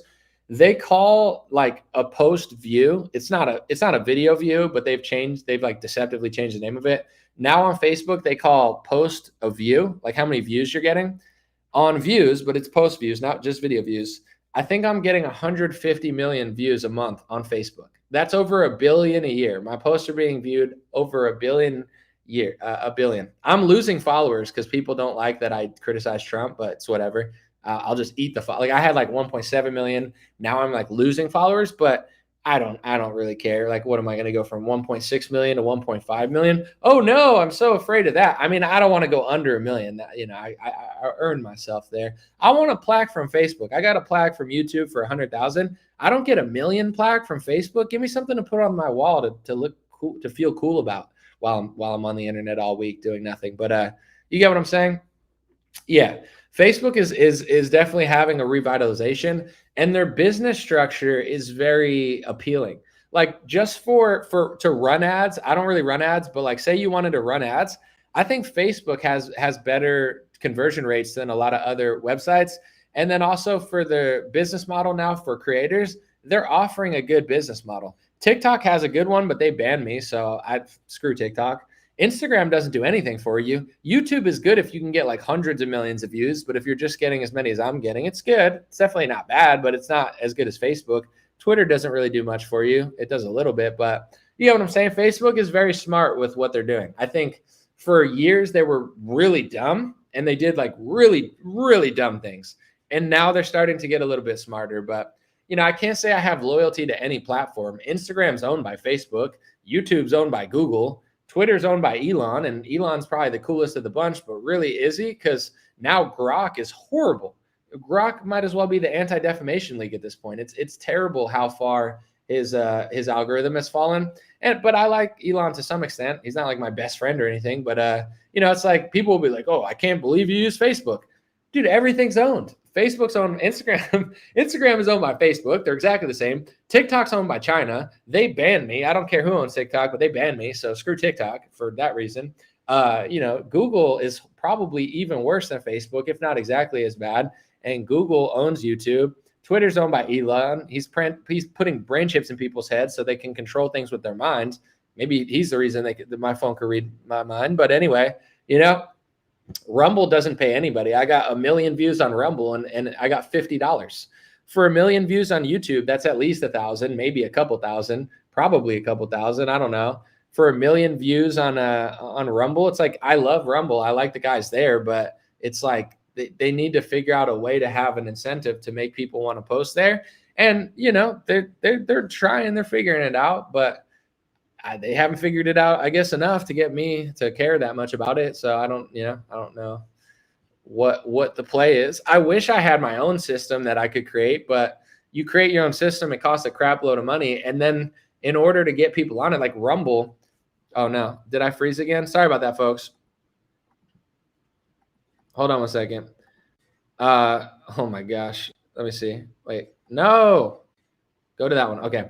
Sorry about that. Rumble has probably hundreds or tens of millions of dollars of their budget, and they're still struggling to get people there. So I'd love to have an alternative to all these socials, but it doesn't really exist. And in order to get it there, you really got to work. So appreciate y'all. Let me read one or two more, maybe. Let's see.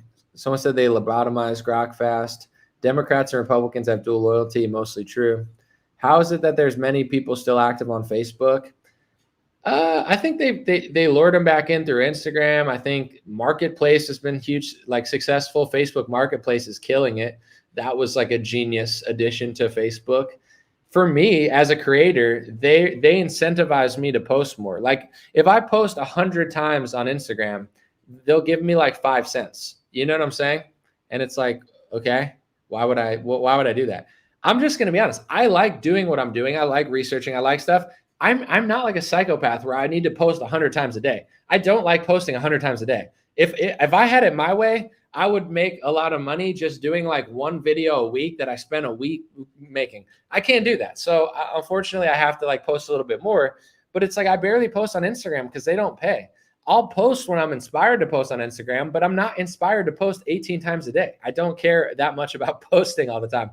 I post a lot on Facebook because they have an incentive structure. So yeah, I mean what I post. I post things that I think are interesting. It's not like I'm posting things I don't want to post, but it's like, why would I post 100 times in a month on Instagram for 5 cents when I can post 100 times on Facebook and they actually are doing legitimate payouts? So for the creator, Facebook is doing well. YouTube is cool. Twitter's okay. TikTok hates me, so I can't really do much there. But and they banned my big account with 150,000 people. But that's, I think people are coming to Facebook because Facebook has a smart structure to bring people back. Facebook Marketplace, they're bringing back creators. Like what's the difference if I post 50 times on Instagram or 50 times on Facebook? Does that make me a sellout? They own both platforms. It doesn't matter, and I wouldn't say I used to take myself more seriously, but I used to like activism a lot more. It's not that I don't like it, but it's like I don't want to become an issue. Like, people need to be mentally clear. Caring about stuff only matters if you're not driving yourself crazy with it. So, I'm trying to be really strategic with what I do and not just be like farming stuff out, because now you're incentivized. Like, if I wanted to maximize my social media, I would get like multiple employees and be like, all right, I got to do 5 Instagram reels every day, 5 tweets, 5 TikToks, 5 Facebook reels. Then I got to do 50 posts. But the thing is, like, what do I want out of that? Besides the money you get from doing that, it's like, do I want my face everywhere all the time? Like, do you need to see me 10 times a day doing 10 different, like, wouldn't that make you hate me or something? I don't know. I'm willing to scale, but I don't know. I don't want to do like 20 videos a day, because then it's like, now I'm a motivational speaker. Now I'm doing this. Now I'm doing that. And eventually I'll try to do so much that I'm not even going to do it right. You know what I'm saying? So it's always a balance, but that's kind of the game of like social media. At the same time, I want to stay focused because now everybody wants to do a podcast. So it's like, I don't want to get overrun out of my job, because you talk to everybody, they're like, I'm a podcaster. I don't want to take what I have for granted. I was a podcaster before podcasting was a thing. So if I just get lazy, then I'm going to get overrun by other people that are working harder. So, I'm just out here venting. Someone said, don't do it for the money, do it to provide truth. 100%. But here's what I'm saying. If you're speaking the truth, you could speak the truth 5 times a day on Twitter. You could speak it 100 times a day. You could post once on Facebook. You could post 100 times. At a certain point, it's just like any other job. In order to be as authentic as I've been, I haven't taken donor money. I turn down opportunities that aren't right for me. I'm like the pickiest person. In order to be this picky, I would have done it if I was broke. And I did do it when I was broke. But the thing is, now I also have a business. Like, I also have to keep my business afloat. So it's not to say I'm going to do anything to do that, because I won't. But in general, it's like there is a way to speak the truth, but also capitalize off it, versus just throwing things out into the void aimlessly. Because it's like you could post on True Social 1,000,000 times a day, but like, what's the point? So yeah, I'm going to do it for the right reasons. But at the same time, I'm trying to be smart with it. I think working smart instead of just working hard is important. And I think there's nothing unethical about being business savvy, because for me, the more business savvy I am, the less desperate I'll ever be to need anyone else's money. Not that I'm desperate now, or I would have been desperate when I was broke, because I wasn't. But you get what I'm saying? It's like that. And also, just to be 100% clear, like, I see how much property costs out here. I don't own property right now. If I'm going to buy property in an area that's not complete garbage, it's going to cost a fortune. So I'm not going to do anything to get that, because I'm not that type of person. But at the same time, I want to own land at a certain point. I want to have property or properties. And I don't want my future wife to ever have to work and do anything but raise my future kids. So, I'm not stupid. I'm not going to be like, yeah, let me just be completely broke. And then in 10 years, I'm going to be working for someone else, begging for money or something. Like, I don't want to be that guy. I want to be smart. I want to be ethical. But at the same time, it's like, dude, to buy like a shitty house in a nice area costs like $700,000 now. It's astronomical. It's like, you literally have to be rich in order to not live in a shitty area. That's the country it's not, let me get my picket fence for $100,000. Yeah, that America doesn't work anymore. So I'm not going to at all costs sell my soul in order to get a freaking house. But at the same time, I'm not going to be stupid in my prime and just be like, yeah, let me just blow my prime, not thinking about any of this stuff. So I'm 45 and have to live in a shack. That's not my goal personally. So I'm just being honest. I could sit here and lie, but I'm not. I think you could balance both at the same time. And also I've done it for a while. It's not, it's not that hard. But anyway, someone said, don't be a Benny Johnson and post something every few minutes. You can call me what you want, but on Twitter, I don't post that much. On Instagram, I don't post that much. On Facebook, I post a lot. And it's like, if you don't want to see my posts, you don't have to see them. But I don't just post anything. I try to post strategic things. I mean, I definitely post more than I probably would normally. But, I feel like I post a lot of Trump True Socials because Trump's the president and he tweets to himself on True Social. And it's like, he's the president making statements to the country on a platform that literally nobody uses. So, not nobody, but it's like, dude, you can't just talk to your supporters on a platform with like only QAnon fans. You got to like tell it to everyone. So I'll post that to disseminate the information of what he's saying. I'll post interesting things from Matt Walsh, from Marjorie Taylor Greene. A lot of times I'll create a post that I think is interesting that I'm not gonna say I created it, but I'm taking like a public like say like Marjorie and Mark Levin, they're saying stuff. I'll turn it into a picture post. I'll stitch them together, make it look nice. I'll post it. Then I see it going viral on everybody's page. So I'm not just like doing things that everyone else is doing constantly. Sometimes I'm kind of creating my own news. It's fun. I don't mind it. And sometimes it's going to be shit you don't want to see. Someone's like, I talked about David Justice, who was a former pitcher. He said he left Holly Berry because he didn't see Holly Berry as his wife because she wasn't a homemaker and she wasn't good with kids or something, or she wasn't cooking and cleaning. And I posted that. And someone's like, screw you, Anomaly. Now you're TMZ. Now you're going to post pop culture. To me, the conversation about a wife and traditionalism is even more important than like Republican slop of like what Trump is or isn't saying about Adam Schiff. It's like, you know, I get that people don't want to see that, but I'm not posting it because I'm like, this is pop culture that doesn't matter. I think what men and women think about each other, what wives and husbands think about their relationship, a rich person telling you that looks isn't everything and wealth isn't everything. I went with a woman that I thought would be a better mom. To me, that is news. Like, yeah, it's not Trump like yelling at Adam Schiff and then doing a backdoor deal with him, but it's like, I'm not sitting here posting these things like, oh, let me just post this because it doesn't matter. I do think that matters. And I think some pop culture is culture, and the culture is almost more important than politics, because if you're just like worshiping Trump, you have no cultural opinions. And because you have no cultural opinions, you're getting run to its side. Like the Overton window shifting on us. And now it's becoming like radical to talk about what everybody talked about 40 years ago. So Michael said, right, you post everyone else's stuff, then ask for opinion. Pretty tough work.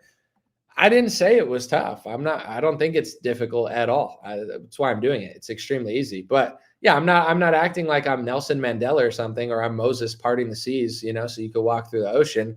I'm posting things on social media. I'm just being transparent and letting people know why. Like I'm just going to be totally honest. Like there's a chance, like let's just say I made an investment or something and I made like $10 million.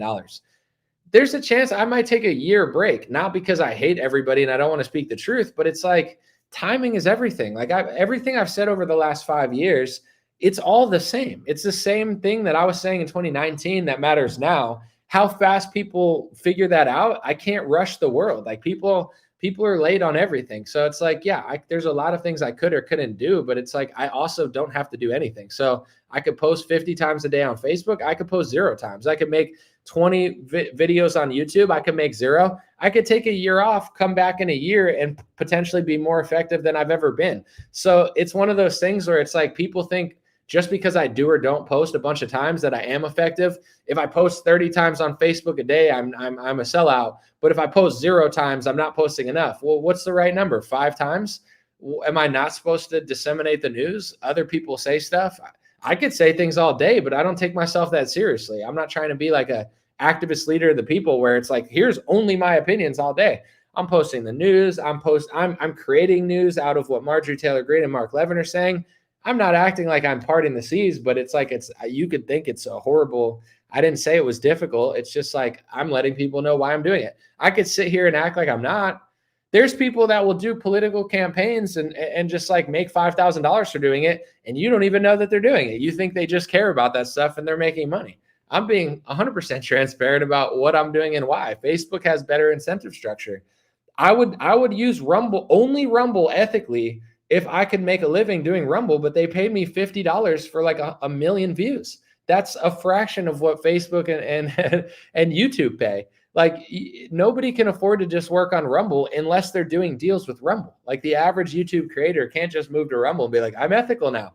So I'm not asking people to care about it. I'm not a victim. I'm not a hero for posting other people's content on Facebook, but it is what it is. I mean, if people want, you know, I guess eventually I could create some sort of subscription model on my own that takes a lot of work and investment. And if I get to a certain amount on the subscription model, then I could do literally anything at any time and I'll never have to post on Facebook again. But I don't really mind doing it. I think it's kind of fun sometimes, but I get you. Facebook pays, Twitter pays, YouTube pays, everything pays. It's just a matter of how much. I mean, I'm just giving you an insight to what every creator in the world's doing. You could hate me for it, but everyone's thinking this same way.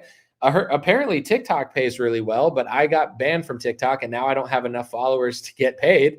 So I don't get paid on TikTok. So I don't know what they pay. Everyone pays. It's just Instagram has the worst. They do nothing for you.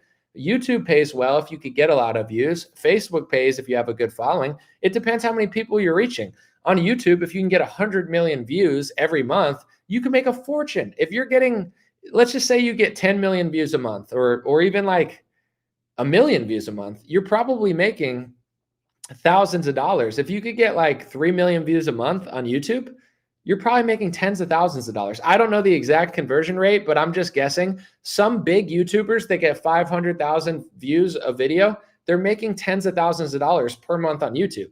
I reach 150 million people a month on Facebook. So I do really well on Facebook. It depends how many people you reach, what you're doing, how, what they're incentivizing at certain times. I used to make money on Facebook with video views. Then they hid my videos and said, make reels and we're not going to pay you. And then they said, make picture posts and we'll pay you for picture posts. They shift where the money goes all the time. On Twitter, I've done well certain months. Now I just don't care that much, but in certain months I'm just being transparent with you on Twitter, probably my best, like I made like maybe $800 one time in a half a month or something, but that was the best. I'm not saying I make that all the time. Now I make pennies like compared to that. But every social media now has some sort of incentive structure to try to bring creators there in order to use their platform. Because at the end of the day, it's just like people like you can make it this way, you can make it that way. Like it doesn't make you a sellout to make a reel, and it doesn't make you a sellout to make a long form YouTube. It's just you have a choice every day of what to make. Someone said you need to humble yourself, Anomaly. I'm just telling people the background of social media. I'm not saying I'm doing anything super unique or special by posting pictures on Facebook. I just thought for the people that aren't super envious or jealous or angry or egotistical, maybe you want to learn for free marketing tactics that other people literally like pay for. I don't know.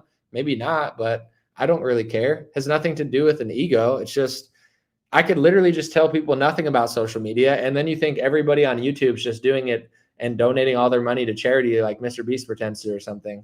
That's not the reality. And I'm not saying he pretends to donate it all to charity, because he does donate to some charities, but I'm just saying it's like, no, nobody thinks that's interesting. Everybody just gets mad at it. I understand if you don't do social media, it's annoying that people are making money and doing it full time or trying to do it full time. But, for me, I'm just being clear. I do social media consulting as well as just a side hustle. And, people will pay me money to look at what they're doing and give them a strategy and a plan moving forward in order to do it right. Because this stuff is very complex. And like, if you're just throwing things out on social media with your business and it's not getting any results, you see other people that are making millions of dollars, or you see other people that are literally getting like going from like an empty restaurant to a full restaurant. So clearly everybody knows that social media can be leveraged in order to drive business. So it's a whole business of mine. I'm just talking about it because I enjoy it. It's artistic to me as far as like what to do and how. I have fun with it. I think it's fun, and I try to have fun with everything I do, or else I'd be miserable all day. But there's, some people do care about this stuff. Some people want to learn how social media works. I have a buddy that, he does well in a different genre. Like he doesn't do politics at all, but he does podcasting. And I saw that he wasn't doing something on Facebook that I know is better for his business and better for his algorithm. I gave him a call for free. Obviously, I'm not going to charge my friend for this, but I'm just like, yo, you should try this on Facebook. And he did it. And he's like, oh, I'm starting to make money off it. Or, oh, this is working well. I don't know. That's just, I just like to talk about this stuff. I understand it. I've been doing it for almost 10, 15 years now. So, it's like basically just a conversation about it. I was like, dude, I noticed you're not doing this at all. I'm like, did you know that Facebook is doing this for this? And that if you do it this way, you don't have to sell out to do it. It's just like, if you're posting a wide form and then Facebook is only like promoting reels, it's like, I'll be like, yeah, you should probably try to do it that way. See if you get better results. Or, it's tailoring what you're already doing to figure out how to do it. You can get mad at me if you want, and I'm not saying I'm so special, but I have almost 1 billion views on Facebook. I've reached probably tens of billions of people. Not that that even exists, but as far as the reach, I've I have over 30 something million views on YouTube. I have tens of millions of views on Instagram. I reached hundreds of millions of people on X. Most creators are good at one or two social platforms, and sometimes they're good at all, which is fine. But you don't see very many creators who have had as much success on all the platforms as I've had. It's not ego. I'm just letting you know, I know what I'm doing. I have a huge Twitter. I have a huge Instagram. I have a huge Facebook. I have a pretty big YouTube. They're not the biggest you've ever seen in your life, but there's a lot of people that are crushing on YouTube, but they don't do Facebook, or they don't. I like them all. I think they're all interesting. There's different strategies in all of them, and it doesn't make you a bad person. It's like if I came on YouTube and I only did, like square format like I used to do, and I'm like, I don't know why it's not working. It's like I'm not using the platform properly. I know I don't use YouTube as good as I use everything else, because in order to get everything done, I have to slack on something because I don't have the time. So I've slacked on YouTube, in my opinion, at more than any other platform. I still have 37 million views, even though I haven't been maximizing YouTube. Part of my situation is doing that better this year, but it takes a lot of resources. Someone said you need a merchandise team. I have somebody helping with merchandise, but yeah, I need somebody. I'm in the process of thinking about who I want and how I want to work with somebody, but I do need an employee to some extent. Someone said, I like how Anomaly says 2 more comments later, I'm going to go 2 hours later. Well, the thing is, I haven't been doing that many lives. So when I have the motivation and the inspiration and I feel I'm in a good mood, I feel healthy and, able to talk without feeling like I want to leave, I might as well just let it go as far as it can. Because some days I just don't know. I don't feel like sitting in front of a camera for 3 hours, and I don't have to. So, yeah. Someone said, Trump says don't talk because he's secretly working with the military to make 33-degree chess moves. Trust the plan. Something like that. Tens of billion. I just told you. Yeah. I haven't reached tens of billions of people, but as far as reach, I'm going to reach over 1 billion views this year. It doesn't mean 1 billion people viewed it, but it means multiple people viewed it different times. So I'm not claiming that I've reached that many people, but I guess my reach has exceeded the amount of people there are on Earth, which means that not everybody on Earth has seen it, but it means that some people have seen it thousands of times or tens of thousands of times. Others haven't seen it at all. But the amount of people that have seen the content is astronomical. I'm not going to act like it's everyone on Earth and a few aliens, but there, it is what it is. I'm not saying this to make people think I'm special. I'm just trying to give myself credibility for what I'm doing. But I don't care. I mean, there's people that will hire me for social media consulting that they want to know what I know, and I help them. And I don't think I've ever had a bad situation. I think people go into it a little skeptical and they leave it thinking that was the best money I've ever spent. That saved me a fortune and also helped me in a way that I've never even thought of. So it's not going to please everybody, nor am I trying to. But I'm just, it's for the people that want it. And clearly people are still here. So somebody wants to hear it. Trump diapers made out of gold shit your pants, just like me. Well, I don't even get that sentence. Trump diapers made out of gold shit. Dude, unnecessary, but pretty funny, even though I'm confused by it. Yeah, billions. We've reached bajillion, a trillion, million, but you get it. Apple needs to pay me. I'll put a sticker there. I'm sorry. I don't know. Should I put a sticker there, my logo there or something? I just think stickers on laptops, they're not my favorite, but I guess it's better than like an Apple logo. I highly doubt Apple wants to pay me at this point, but they'll probably hit me up and be like, yo, could you take that Apple logo off your laptop? We don't like what you're saying about immigration. I was like, all right, you can see what we're doing. Let's see. All right. Should we end on that note? It's a little weird ending, but it's okay. God bless you guys. God bless your family. God bless America. God bless the world. If you want to check out all my links, they're at dreamrarelinks.com. Oh, I have a song coming out next Friday. So not this Friday, but next Friday. The song is going to be called Luck of the Irish. And the beat is like an Irish banger. So I made a banger for the Irish people. I'm not Irish, but the beat was so Irish. I was like, I got to make a cool Irish song where I'm not pretending like I'm Irish in the song, But I gave the people of Ireland a banger to be proud and not be delusional and, be overtaken and overrun. So it's a song everybody can enjoy, but I'm hoping Ireland enjoys it even more. It's called Luck of the Irish, and, celebrating their culture as a non-Irish like myself. I think you'll enjoy it. It's a banger. It's definitely a fun party song, but there's no curses in it. I think the message is good, so I hope you guys enjoy it. Last, real quick, super chat. Nobody super chats me the whole time. Then Abigail does right at the end. I appreciate it though. Thank you. I'll take the $9 and I'll run. All right, peace. No. Anyway, Abigail says, "Do you have any thoughts on Becoming Bridget series by Candace Owens?" I don't, because I've never seen it. I've never watched one episode. I haven't seen it. No disrespect. I can't explain it, but like there's so much content, and I just never felt like watching it. I don't care that she made it. I guess if I watched it, I'd have a better stance on whether I think she's right or wrong. I think it's kind of funny, to be honest. It's a funny concept, but no, I never saw it. So have you seen it? And if you've seen it, do you think she has enough evidence like that she's right and she'll win the court case?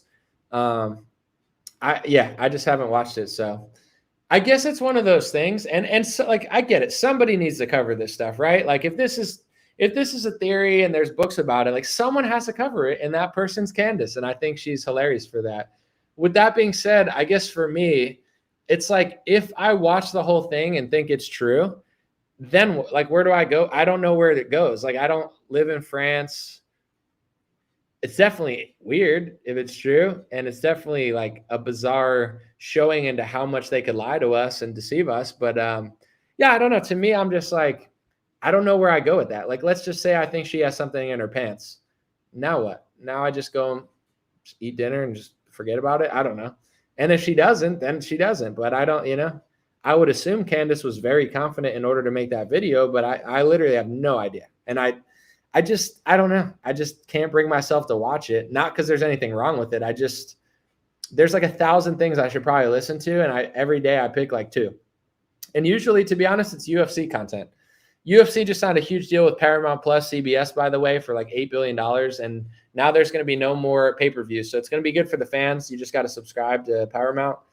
God bless from Vlad Belanazoko. Thank you, Vlad. Sorry, I didn't do your name right, but appreciate it. Someone said it's getting ugly between Nick and Candace. I don't like to get him. Like, it's not my beef. They don't like each other. They're going at each other. I like stuff about both of them in different ways. I like Candace a lot. I don't dislike Nick clearly as much as everybody seems to dislike him. Left, right, all those people. So I don't know. It's not my fight. Tucker, same thing. It's like, I like Tucker. I'll analyze like what I think about it, but it doesn't make me hate Tucker. It doesn't make me hate Candace. It doesn't make me hate Nick. I could tell you who I think's like winning it. I just think I think when you engage in stuff, to be honest, I don't know, because I think everybody likes controversy at that level and they all like fighting. So maybe I'm wrong, but it's like, maybe it benefits all of them. They all get views. They all get traction. They all get to say their piece. They all maintain their audience. Like, I don't think Candace's audience is going to run away from her. I don't think Tucker's audience is going to run away from him. And certainly I don't think Nick's audience is going to run away from him. So it's like, I don't think it's going to negatively impact any of them in any sort of like financial or fan base way. But I do think that Nick is like best suited to win like more than everyone else out of this, just because like, he's been blacklisted the most. So anytime people talk about him, it brings him into the forefront. And also he just seems like very prepared. I don't know. His Tucker video, he makes a good point about Tucker. Like, Tucker said, and I don't care whether Tucker's dad was or wasn't in the CIA. Like, to me, it doesn't change what he's doing. But he said he didn't know that. But then Nick brought up a clip that he did know that. Like, it's just the timelines are wrong. To me, it doesn't discredit what Tucker's doing.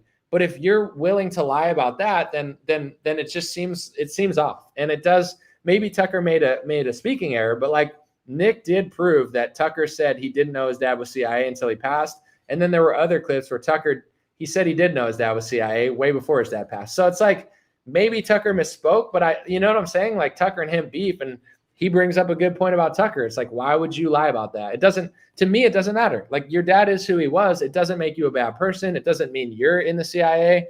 Apparently Tucker tried to join the CIA, or so Putin said, and Tucker shook his head. So to me, whoever Tucker is, I appreciate the work he's doing, but I just think them going at Nick, it doesn't seem to be benefiting.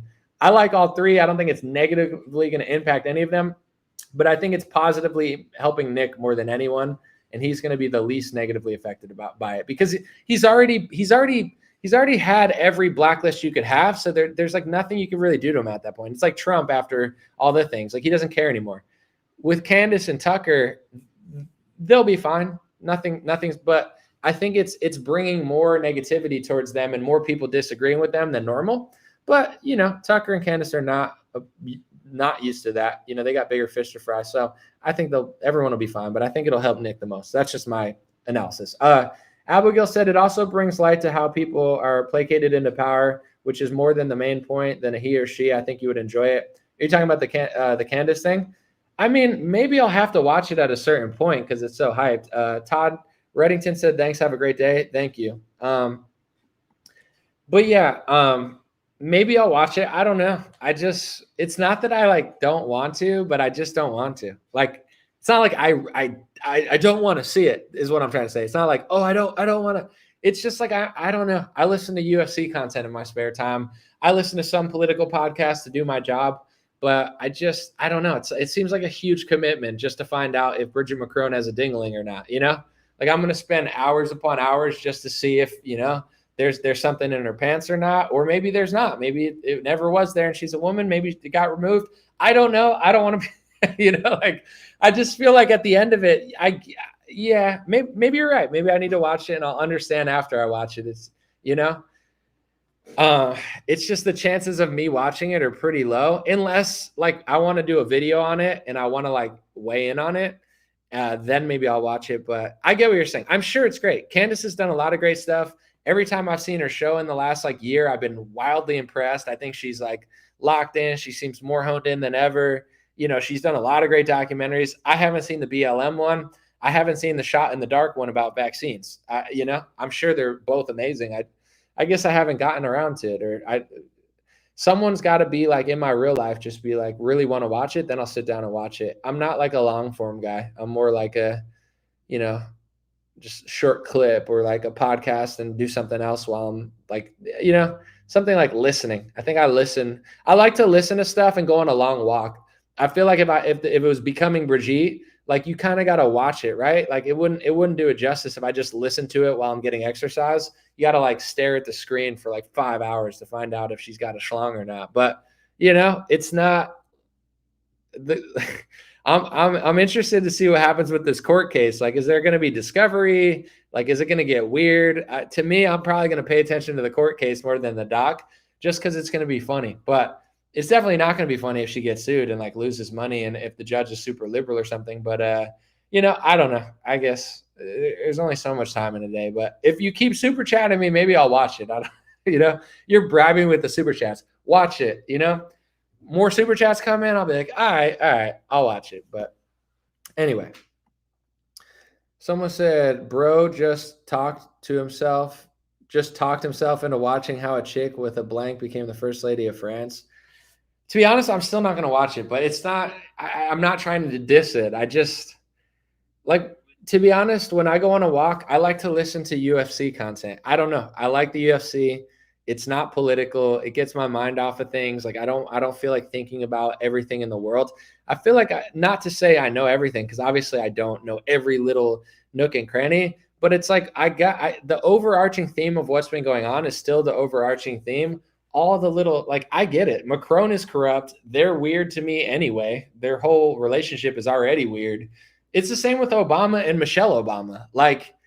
I get it. You know what I'm saying? I get the overarching theme. It's just one of those things where it's how much do I need to know? Where is this? Same with the moon stuff, the moon landing and if the earth is flat or not. Some people think it's flat. Some people think it's round. Round earthers hate flat earthers. Flat earthers hate round earthers. I have an idea of what I think it is, but I don't look that much into it because it's I already think it is anyway. So if I watch a documentary that convinces me of what I already kind of think, it just doesn't really change that much. I don't know. It's yeah, they're lying about everything. They're lying about our planet. They're lying about the moon. I get it. I believe it. But where do I what I don't know. it's just not, I can only be interested about so many things, and I can't bring myself to care that much about that. But so I said, I think it's important to understand how we're being ruled. A lot of what's going on in the world is connected across countries. You're doing a damn good job of selling it. So here's, you know what? Give me like a month. I don't want to make a promise and do it and not fulfill it.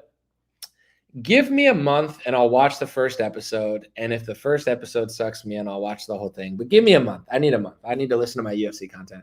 Another super chat says, I appreciate your work. I found you during the pandemic and you're ahead of everyone on what's going on. Amazing work. Thank you, Abigail. I'll watch the first episode, okay? You've super chatted me into oblivion. You've officially lobbied me with the Brigitte, what's her name? Brigitte Macron lobbying industrial complex and the Candace Owens industrial complex. You've lobbied me enough. You sent me enough super chats. Give me a month. I'll watch the first episode, okay? You've officially, I've sold out to the Brigitte Macron documentary industrial complex, okay? Other people take lobbying money and fly to foreign countries to kiss a wall. I just get super chatted into oblivion by Candace Owens fans, and then I watch the documentary.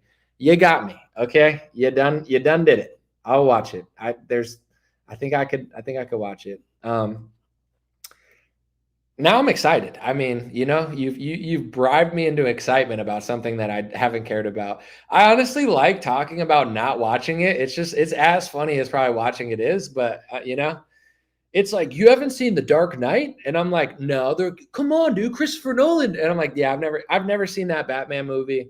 I've never seen The Lord of the Rings. I've watched one episode of Breaking Bad. It was fantastic, but I never watched it. Never seen 1 second of Game of Thrones. People are like, you've never watched Game of Thrones? I'm like, no, I'm that hipster guy that's like, yeah, dude, yeah, bro. I don't watch the Game of Thrones, bro. I'm like, you know, it's like Game of Thrones watchers, me. Not a big deal. Just saying, I'm like above it. No, I'm just kidding. I don't think I'm above it. I just don't care. I don't know. I can't explain it, but I just don't feel like watching it. But yeah, I like being a hipster about things. Yeah, no, I've never seen that. Yo, have you read Trump's Art of the Deal? I read a few pages, never the whole thing. It's like, can you read? Can you even read? You're like, like, is your library just filled with Where's Waldo books? Yeah, dude, I just really like Where's Waldo. I'm a visual guy. You can't read, can you? Dude, I can read. I just choose to find Waldo. I just find it more exciting than, oh, wow, Ayn Rand. Oh, wow, cool. 1984, George Orwell. Oh, Fahrenheit 743. I don't care. Yeah, Ray Bradbury. So cool. Yeah, Waldo is more exciting. It's like, where is he? Where is he? There's a bunch of people that are dressed like Waldo. And if you're really intellectual, if you want to be like a novel scholar like myself, a true reader, you got to go deeper than just finding Waldo. Yeah, I found Waldo. So did all the kids. That's cool. What else though? Why is everyone else dressed like Waldo? Why are there so many people copying his style? Is he stealing their style or are they stealing his style? Why is everyone dressed with those stripes? Why are there so many stripes everywhere? Where are we? Where are they located with all these stripes? Is it Spain? They like stripes. I've seen Alcaraz play tennis. He wears the stripes still a lot. I don't see a lot of people wear those stripes, but Alcaraz does. Then you got to ask yourself, why? Like, is he on the run? Is he hiding? Does he want to be found? Or are people just like blowing his cover? Is it a game of hide and seek that he's playing and enjoying? Is it a game of hide and seek because he's a felon and he literally doesn't want to get caught? Is it not even a game of hide and seek? Is he not even trying? He's just trying to live his life and everybody's just finding him everywhere and he doesn't even want to be found. Has he found himself internally? Does he even know who he really is? Where's Waldo's, in my opinion, better than most books. You know, it's the deepest, most. So if you're not reading Where's Waldo, are you even smart? Are you even an intellectual? So, you know, that's the kind of stuff I'm into. Visual mysteries. Another good one is a book called I Spy. You guys ever heard of that? I Spy? I spy with my little eye. You got to be able to read at least to play that one, a little bit tougher, but then you got to find things in a room of things. Find things in a room of things. It's poetic. I love that book. Those are my favorite. I'm not even joking. I did read when I was a kid. Like I did read books. You know, my mom was like, read books. And I was like, okay. She like forced me to be into reading, which is a great, you know, my mom's awesome. So thank you, Mom, for making me read books about like George Washington and stuff. I was literally like, okay, I'll read a book. But even though I was forced to actually read real books, which I did become like a book nerd at one point, I always liked I Spy and Where's Waldo better. I was like, it's just more fun. I've always been, even like when I was like in high school, they're like, what do you want to do? Do you want to be a lawyer? Do you want to be a doctor? I'm trying to have fun. I'm trying to be a battle rapper. I'm trying to be like a professional poker player. I want to win the World Series of Poker. You know what I'm saying? I always wanted to do something fun. It's like, I don't want to go to school. I just want to sit home and read Where's Waldo all day. So I don't know if that's a defect or a good or a bad thing. It worked out for me, luckily, but I do need to sometimes I need to get it together because you can't just have fun all day. But I was like, what if we never went to third grade and we just sat and played I Spy all day? And all the adults were like, no, but they couldn't explain why it was the wrong decision. But I get it. Someone said Waldo's on Epstein Island. We'll leave on that. He may or may not be on Epstein Island, but that would be a sick Where's Waldo? Where's Waldo Epstein edition, and it's just him hiding on like all the islands that the elites go to. One of them he's hiding in Epstein Island. The other one he's like hiding in Antarctica. You know what I'm saying?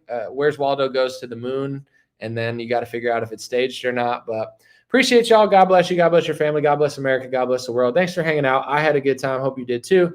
DreamRareLinks.com has all my links. Check out my Spotify on there. New song coming out, Luck of the Irish, on Thursday. It's an Irish banger for the whole world, but I hope Ireland appreciates it. If I'm lucky, maybe I'll get banned from Ireland for hate speech, but I think it's a cool song. I don't think they'll dislike it, but only one way to find out. Appreciate y'all. Have a good day, and I will be back with a video later this week. I have a really good journalistic report I'm going to do. It's going to take me a long time, so maybe it'll come out tomorrow, maybe it'll come out Wednesday. And apparently I have to watch a Brigitte documentary about Macron's wife because I got lobbied by a super chat. So appreciate y'all. Got a busy week ahead. I'll be back with more videos.